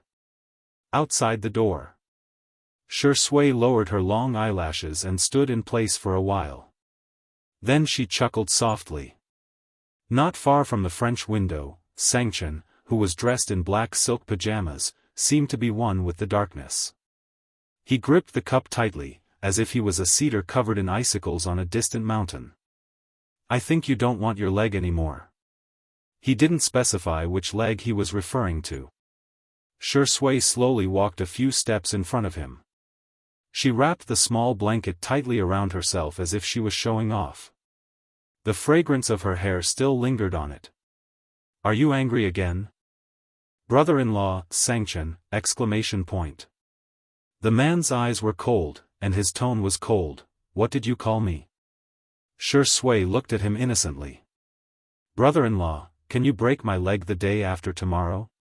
After all, I'm going to pick up the child with Sister E tomorrow. Xianxia gritted his teeth. Child? Shui chuckled. Yes, Xianxia was so angry that he started to roll up his sleeves. He thought that he could have a showdown with Shui, but he didn't expect Shui to call Xianxia so openly. Xianxia, what's wrong? Shui complained. Sister E, someone bullied me. Who? Where? Xianxia, he took a deep breath, snatched the phone, and said coldly, go to sleep. This dog of a man was really despicable and shameless. Chapter 329. The next day. After Xianxia finished her morning exercise, she made some simple scallion pancakes, steamed buns, and pumpkin millet porridge. She left some breakfast for her uncle and brother. After having breakfast with Shui and the others, she set off. Jianghu called the cameraman along and started a live stream while walking. He was planning to do a behind-the-scenes version of Smog and Cat 2.0. Halfway there, Xianxia suddenly thought of a serious problem. The esports players usually train until very late. They probably haven't woken up yet. Jianghu also reacted. It's only 8:00 now, maybe some of them have just fallen asleep. Why don't we turn back? Xianxi's eyes lit up. Why don't we go to the amusement park to play? Shui, okay, we'll do as you say. The netizens were appalled. Is this considered a date? How old are you to go to the amusement park? Why are you pretending to be young? I'm speechless. There are so many people at the amusement park. If celebrities go there, won't there be an accident? Can Xianxia grow some brains? Jianghu was a little tempted, but considering the safety issue, he could only say regretfully, forget it, we didn't contact the amusement park in advance to clear the area. If you two go in disguise, you'll still be easily recognized. It won't be good if an accident happens. That crazy Saising fan from before was a good example. Xianxia, clear the area? I'll take care of it. Jianghu was shocked. Sister E, are you omnipotent? In the live stream, there were always netizens who were nitpicking. Can you do whatever you want with money? You can smile. Is she flaunting her wealth? Is she flaunting her wealth? How can anyone like such a woman? Is there something wrong with your brains? Think about those people who have booked tickets in advance and are excited to go to the amusement park, only to be told that they can't enter because the rich people have cleared the area. Huh. The gap between the rich and the poor is so big that no one cares. Until the nanny van stopped at an amusement park. The cameraman got out of the car first and took photos of the surrounding scenery. The surrounding greenery was excellent. The sky was blue, the clouds were white, and the flowers were in full bloom. Even the road signs were made into cartoon designs. Some netizens from Nanchang were puzzled. I've been to all the amusement parks in Nanchang, but I've never seen one with such good greenery. Which amusement park is this? Is it new? The next second, the camera was aimed at the entrance of the amusement park. The words, "Tutu Amusement Park," came into view. Netizens? I have a familiar feeling. No, impossible, I don't believe it. Does Xiangyi have an amusement park at home? Li Jianyu was also surprised when he saw the name of the amusement park. He asked weakly, "Sister Yi, this isn't also your family's business, right?" Xiangyi was a little embarrassed. It was built by my grandfather. It's not open for business. This is actually a mini version of the amusement park. It's very small inside, about 1/10 the size of a normal amusement park. There are only merry-go-round rides, but it should be just enough for us to play for a few hours. Li Jianyu. 10% is already a lot. Isn't it better to build a house? He had been a social worker at Muyao TV for several years, but he hadn't even saved up enough money for a down payment on a house. In the live stream, poverty has really limited my imagination. Come out and get beaten up. Your family's little amusement park won't affect others at all. What should I do? I suddenly have an idea. Shui might as well not marry Sister Yi and marry into her family as a gigolo. Chapter 330. Is there such a good thing? Shui, get out of the way. Let me do it. Sister Yi, let's discuss this. Don't be so rigid about gender, okay? Look at you people, do you even have any integrity? All you know is to marry into the family. Mom. I'm your child that you've lost for over 20 years. Ha ha ha, you're making me laugh to death. Sister Yi is only 20 years old, how can she give birth to a child in your 20s? The silly netizens were having so much fun with the jokes that they drowned out the haters' comments. The procedure to enter the garden was very simple, they had to scan their faces. There were only a few staff members, but their service was very good. Xiangyi and Shui went in first. Li Jianyu said in all seriousness, "Isn't this something only children play? Old Zhang, let's shoot properly later and try to make it feel like an idol drama." The netizens commented, "Director Li, you must be a fan. How can you conspire loudly?" The cameraman, Old Zhang, nodded. "Yes, that's for sure. I'm already in my 40s, why would I play this?" A few minutes later, Li Jianyu sat on the merry-go-round and laughed like a fool. "Ha ha ha, this thing is quite fun. Oh, let's go higher, let's go higher. Little brother, can you double the speed?" The staff member had a Mona Lisa smile on his face. "Sure."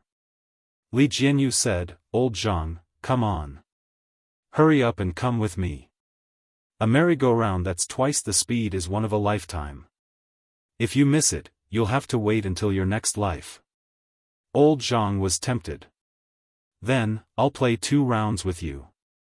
Hence, the manual position became a fixed position. The netizens in the live stream were laughing like crazy. "Director Li, Old Zhang, so fragrant. You two, wake up. We want to watch Sister Yi and Shui go on a date. Why did the idol drama turn into a country romance? Why am I laughing so hard in front of the screen? Variety shows required a sense of variety. Most people watched the live stream to pass the time and have some fun. Li Jianyu and Old Zhang's casual self-indulgence, which made them even more hilarious. This scene would also become one of the textbook scenes of variety shows in the future. On the other side, the theme of the entire amusement park was rabbits. There were cute big rabbits, small rabbits, white rabbits, and gray rabbits everywhere. Most of the amusement facilities were also related to rabbits. Xiangyi was playing a game of Hit the Rabbit. She had liked to play this game since she was young. The feeling of smashing rabbits with a carrot hammer was especially stress-relieving. Shui, on the other hand, was interested in the cotton candy being sold at the side. He stared straight at it, and the young lady in charge of selling the cotton candy blushed under his stare. "Well, do you want some? I'll give you one." Shui thanked her with a smile and waved at her. However, after Xianxia finished playing with the rabbit, she felt her sleeve being gently tugged. She looked up and saw Shui's wet eyes. She looked pitiful. Xiangyi's tone was like coaxing a cub. "What do you want? I'll buy them all for you. I have money." Putting everything else aside, if the annual income of Tutu's farm was made public, it would be enough to make people gasp in amazement. Not to mention, Xiangxia also had the supplementary cards of the entire Xiang family. Her grandfather had given her a building, her grandmother had given her a floor of a shop, her aunt had given her a small gemstone mine overseas, and so on. Although it would be a little difficult to cash them all out, it was more than enough to raise Shui. Shui pointed at the cotton candy not far away. "Sister E, I want some." "Xiangxia, okay, I'll buy it." The young lady was stunned on the spot. Didn't she say that she didn't want to eat it just now? Chapter 331. "Hello, I'd like a cotton candy." Xiangyi's soft voice pulled her back to reality. As a staff member of Tutu Amusement Park, the young lady was well aware of who the amusement park was built for. Old Mr. and Mrs. Xiang doted on their granddaughter so much that the amusement park was named after Xiangyi's alternate account. The maintenance of the venue and facilities alone required an unlimited amount of manpower and resources. The staff members were all students sponsored by the Xiang family. Not only were their jobs easy, but they could also supplement their family expenses. "Miss Xiang, the cotton candy is free of charge. There are 2 colors, which one would you like?" Xiangxia tilted her head to look at Shui. He looked down and said with a faint smile, "Pink." "Okay, please wait a moment." Soon, a huge pink fluffy cotton candy was handed to Xiangxia. Xiangxia handed it to Shui with a radiant smile. The tall man holding the cotton candy was clearly a strange scene, but the young lady felt a tinge of sweetness. These two are in love, aren't they? Aren't they? At the same time, a low-key and comfortable car stopped at the entrance of the amusement park. Xiang Yin got out of the car first. He was dressed fashionably in a floral shirt with oil paintings and beige trousers. Although his hair was white, he was hale and hearty. Xiang Yin opened the car door for his beloved wife out of habit. Madame Xiang was wearing a floral dress with an apricot-colored shawl. The color of her bag was also similar to Xiang Yin's tie. "Old man, help me take a photo later. I want to post it on my WeChat moments and piss off Mrs. Zhou next door." As the group leader of the elderly plaza dance group, Mrs. Zhou was also the first to master the usage of WeChat, much to the envy of countless group members. Xiang Yin said in disdain, "How childish." Madame Xiang humphed and said, "Why? Do you dislike me? Find another grave then, don't lie next to me in the future." Xiang Yin said, "I'll take a photo, okay?" He didn't even know how to use WeChat. Why didn't his family teach him? Of course, it was because his son was busy, his daughter was busy, his grandson was busy, and his granddaughter. Humph, he didn't have a granddaughter. This brat had angered her own grandmother so much that she fainted several times. There was no way he would admit that she was his granddaughter. Xiang Yi's grandfather, Madame Xiang, was not very good at surfing the internet, so she didn't know about Xiang Yi's live stream. Madame Xiang said, "I heard from Feng Feng that little Tutu has become normal. Did you forget what Daoist Qin said?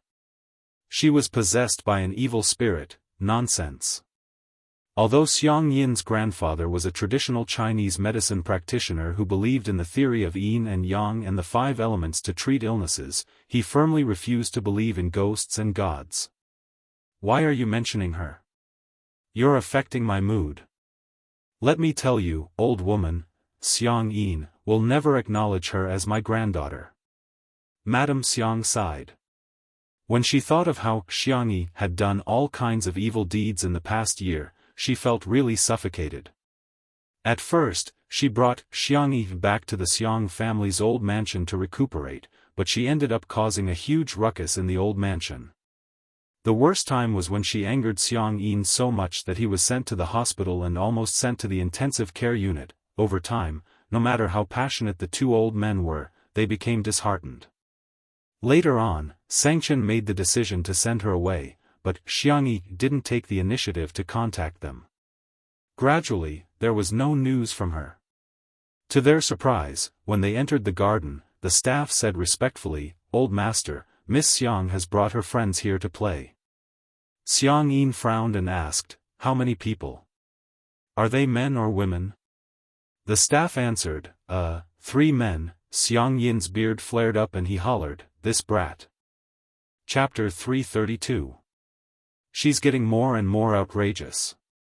Previously, when she was in the Xiang family mansion, she was so obsessed with her online dating partner. Of course, Xiang Yi's grandfather, Madame Xiang, didn't know that Xiangyi had more than one online dating partner at that time. Madame Xiang liked to be lively and lively. From time to time, there would be gatherings at home, and the guests were all her old friends. Occasionally, she would bring her nephews and grandchildren to hang out with each other. This wretched girl actually fell in love with a man who is more than 10 years older than me. He's a generation older than me too. If it's really a match made in heaven, it's fine.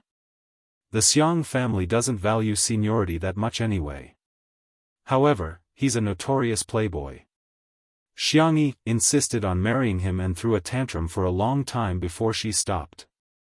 Madame Xiang persuaded, "Why don't we go back?" Firstly, she was afraid that Xiang Yi would get so angry that he would fall ill when he saw Xiangyi. Secondly, she was afraid that her little tutu would be reprimanded and beaten up. No matter how disobedient Xiangyi was, she would still feel sorry for her. Although Xiang Yi's grandfather sounded stubborn, she was well aware that Xiang Yi doted on Xiangyi the most among all the men in the family. The boys doted on her, but Xiang Yi doted on her. Other families would carry their children until they were 2 or 3 years old at most, but Xiang Yi didn't even walk much when she went shopping when she was 4 or 5 years old. Xiang Yi was the one who carried her around. "I'm not going back. She should be the one avoiding me. How can I, an elder, avoid her?" Xiang Yi's grandfather was fierce and he waved his gentleman's cane in the air twice. "I'll go see what she's up to again. If she dares to mess around, I'll break her legs." Xiang Yi took the lead and walked in. Madame Xiang hurriedly followed him. There weren't many amusement parks in Tutu, and the rides were all low risk. They had a wide view and could see everything at a glance.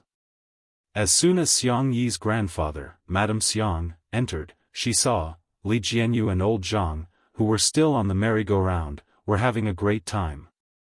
At this moment it was already at 4 times the speed, and the merry-go-round had turned into a flying merry-go-round.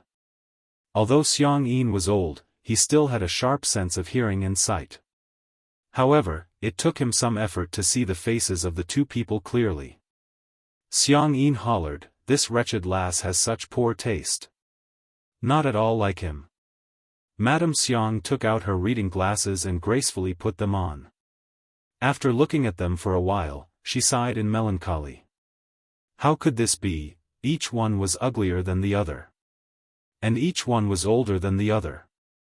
Little Tutu's taste in men was really, it was too horrible to look at. All of a sudden, Xiang Yin noticed that there was some movement coming from the car that Tutu had crashed into. He squinted his sharp eyes and vaguely saw Shui's back. He couldn't help but mutter, "This seems okay, Madame Xiang, old man, what did you say?" Xiang Yin cleared his throat and pretended to be fierce. "I'll go see what kind of wretched man she's found." Madame Xiang was even more worried. "Is this guy even older?" The two walked past the tripod where the camera was fixed. Li Jianyu and old Zhang were immersed in the childish joy of men and didn't notice the two of them at all. However, the netizens watching the live stream had sharp eyes. Wow! That pair of grandparents is so trendy.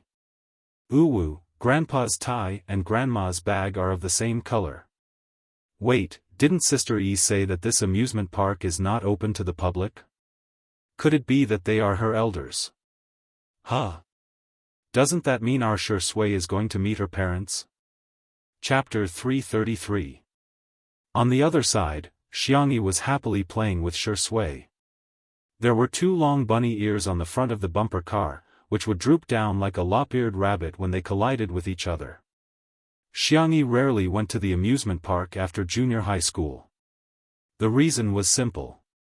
No matter how fun the amusement park was, it would be boring to play alone.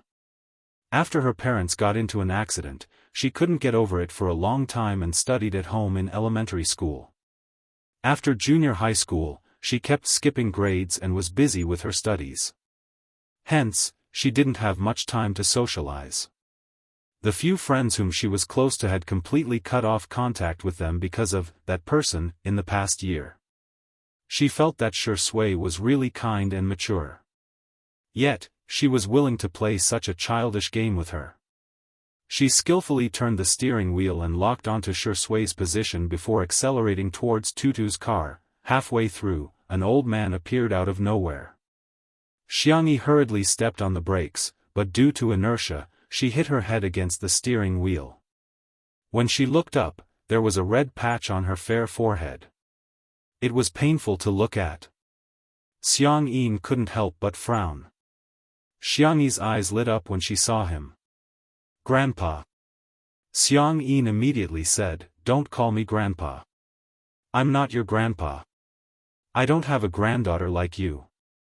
His tone was cold and harsh, causing the light in Xiangyi's eyes to dim. She lowered her eyelashes and adjusted her emotions for a few seconds before pressing the button to reverse the car. Tutu's car reversed a great distance, and the bunny ears on the front of the car had malfunctioned. They drooped down dejectedly and looked listless. Xianxia was speechless. What?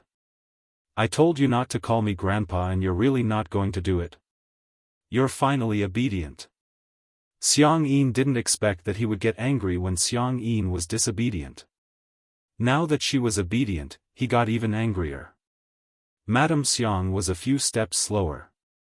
When she walked over, she discovered that Xianxia had reversed the car and left without saying a word. Seeing that Xiangyi's forehead and eyes were red, old Mrs. Xiang's heart melted and she waved at her. Your grandpa is scaring you, ignore him. Be good, Tutu, come to grandma. Xianxia hesitated, wondering if she should go over. Xianxia exclaimed, don't come over. I don't want to see you. Therefore, Little Rabbit backed the car further away. Mr. Xiang, Madame Xiang. Shui had alighted from the car at some point and greeted the two elders in a warm voice. Then, he began chatting with them naturally, and his manners were impeccable. After exchanging a few pleasantries, the topic turned back to Xiangxia. Xiangyi's grandfather said sarcastically, she has the time to come to the amusement park with you but doesn't have the time to visit me at the old residence. I think she doesn't take me seriously at all. Shui said apologetically, Grandpa, you've misunderstood. It's not that Sister E doesn't want to go. It's because of work. We're here today to shoot some material. He glanced in the direction of the merry-go-round, his temples twitching. That's our show's director and cameraman. They're doing a live broadcast. Just as he was about to explain what a live broadcast meant, he heard Madame Xiang say, live broadcast? I've heard of it before. Live broadcasts sell goods. It's like shopping on TV. I've seen Mrs. Zhou's grandson next door teach her how to shop. She was really envious because neither she nor Xiangxia knew how to shop. Shui smiled and asked, Grandma, what do you want to buy? Do you want Sister E to come over and buy it for you? Before Madame Xiang could answer, Xiangxia interjected, no. Need. Chapter 334. Madame Xiang retorted, "Do you know how to do it?" Xiang Yin said guiltily, I can learn. You've already learned it several times, Madame Xiang said, exposing him mercilessly. Xiang Yin thought, "You're hurting my feelings, old woman." He retorted stubbornly, "Anyway, I don't want that wretched girl to teach me. I'm telling you, if she ignores me, I won't say a word to her either." Xiang Yin was full of energy and roaring loudly. Xiang Yi vaguely heard what he said and wanted to hide in a corner, but the car didn't move at all. She looked up and realized that Shui had pressed the switch with her fair and slender fingers. "Where are you going to hide?" Shui asked smilingly while looking down at her. Xiang Yi looked away and said, I'm not hiding." She just felt a little aggrieved. It was clearly not her fault, but she had to be scolded by her grandfather who used to dote on her the most. Shui stared at her for a few seconds before leaning forward and squatting beside her. She said in a low and gentle voice, "Sister E, running away is useful, but it's not the best way to solve problems. If you don't want to face it, I'll leave with you. If you're willing to face it, I'll stay with you too. Grandpa and Grandma aren't that scary, are they?" His persuasive tone made Xiang Yi's heart waver. "Sister E, if you're scared, you don't have to hide so far away." Shui smirked and continued, "Just hide behind me." She didn't know why, but inexplicably, Xiang Yi was a little touched. She felt that Shui was so mature while she was so childish. She didn't deserve to be a fan anymore. "My grandpa is very painful when he beats people up." As a hot-tempered traditional Chinese medicine practitioner, Xiang Yin's grandpa would often say, "I'll blow a suona at your grave," to his patients who refused to listen to his advice. He was also very ruthless when he beat people up, and Xiang Yin's uncle would often be beaten to tears. "It's okay, I can take a beating." A few seconds later, Xiang Yi pursed her lips and said, "Okay then. I'll go see Grandpa." Xiang Yin rubbed her head gently. "Sister E, you're so obedient." After Li Jianyu and old Zhang let go of themselves and reaped the joy, they finally remembered their original job. They hurriedly carried the camera and other live stream equipment to Xiang Yi. Coincidentally, he saw that Xiang Yi was driving Tutu's car and had Shui sit in the front passenger seat. Xiang Yi even reminded him to fasten his seatbelt. Although Tutu's car was a two-seater, Shui was tall and had long legs. After sitting in the car, the originally small space became even more cramped. Their arms seemed to be touching each other.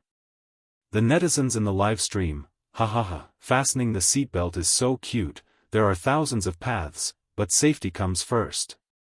This car is so cute. He wanted it. I want it." The two of them drove to Xiang Yi's grandfather, Madame Xiang. Shui got out of the car while Xiang Yi was still hesitating. The man chuckled and opened the car door for her. He drew a half circle in the air with his hand, as if inviting a proud and elegant princess to dance. "Princess Tutu, please get out of the car." Xiang Yi was speechless. She was a little embarrassed, but she was also a little happy to have a way out. She got out of the car and tugged at the hem of her clothes uncomfortably. She said softly, "Hello, Grandpa and Grandma." Xiang Yin was speechless. She's calling me Grandpa again. She's so obedient. But does she think I'll forgive her just like that? How naive. I'm the most difficult old man to coax in this world. My wife is the most difficult old woman to coax in this world. Don't even think about coaxing us. To his surprise, Xiang Yi asked gently, "Grandma, shall I teach you how to buy things in the live stream?" Madame Xiang exclaimed, "Sure, sure." "Ah, Tutu is so sensible." Xiang Yin was speechless.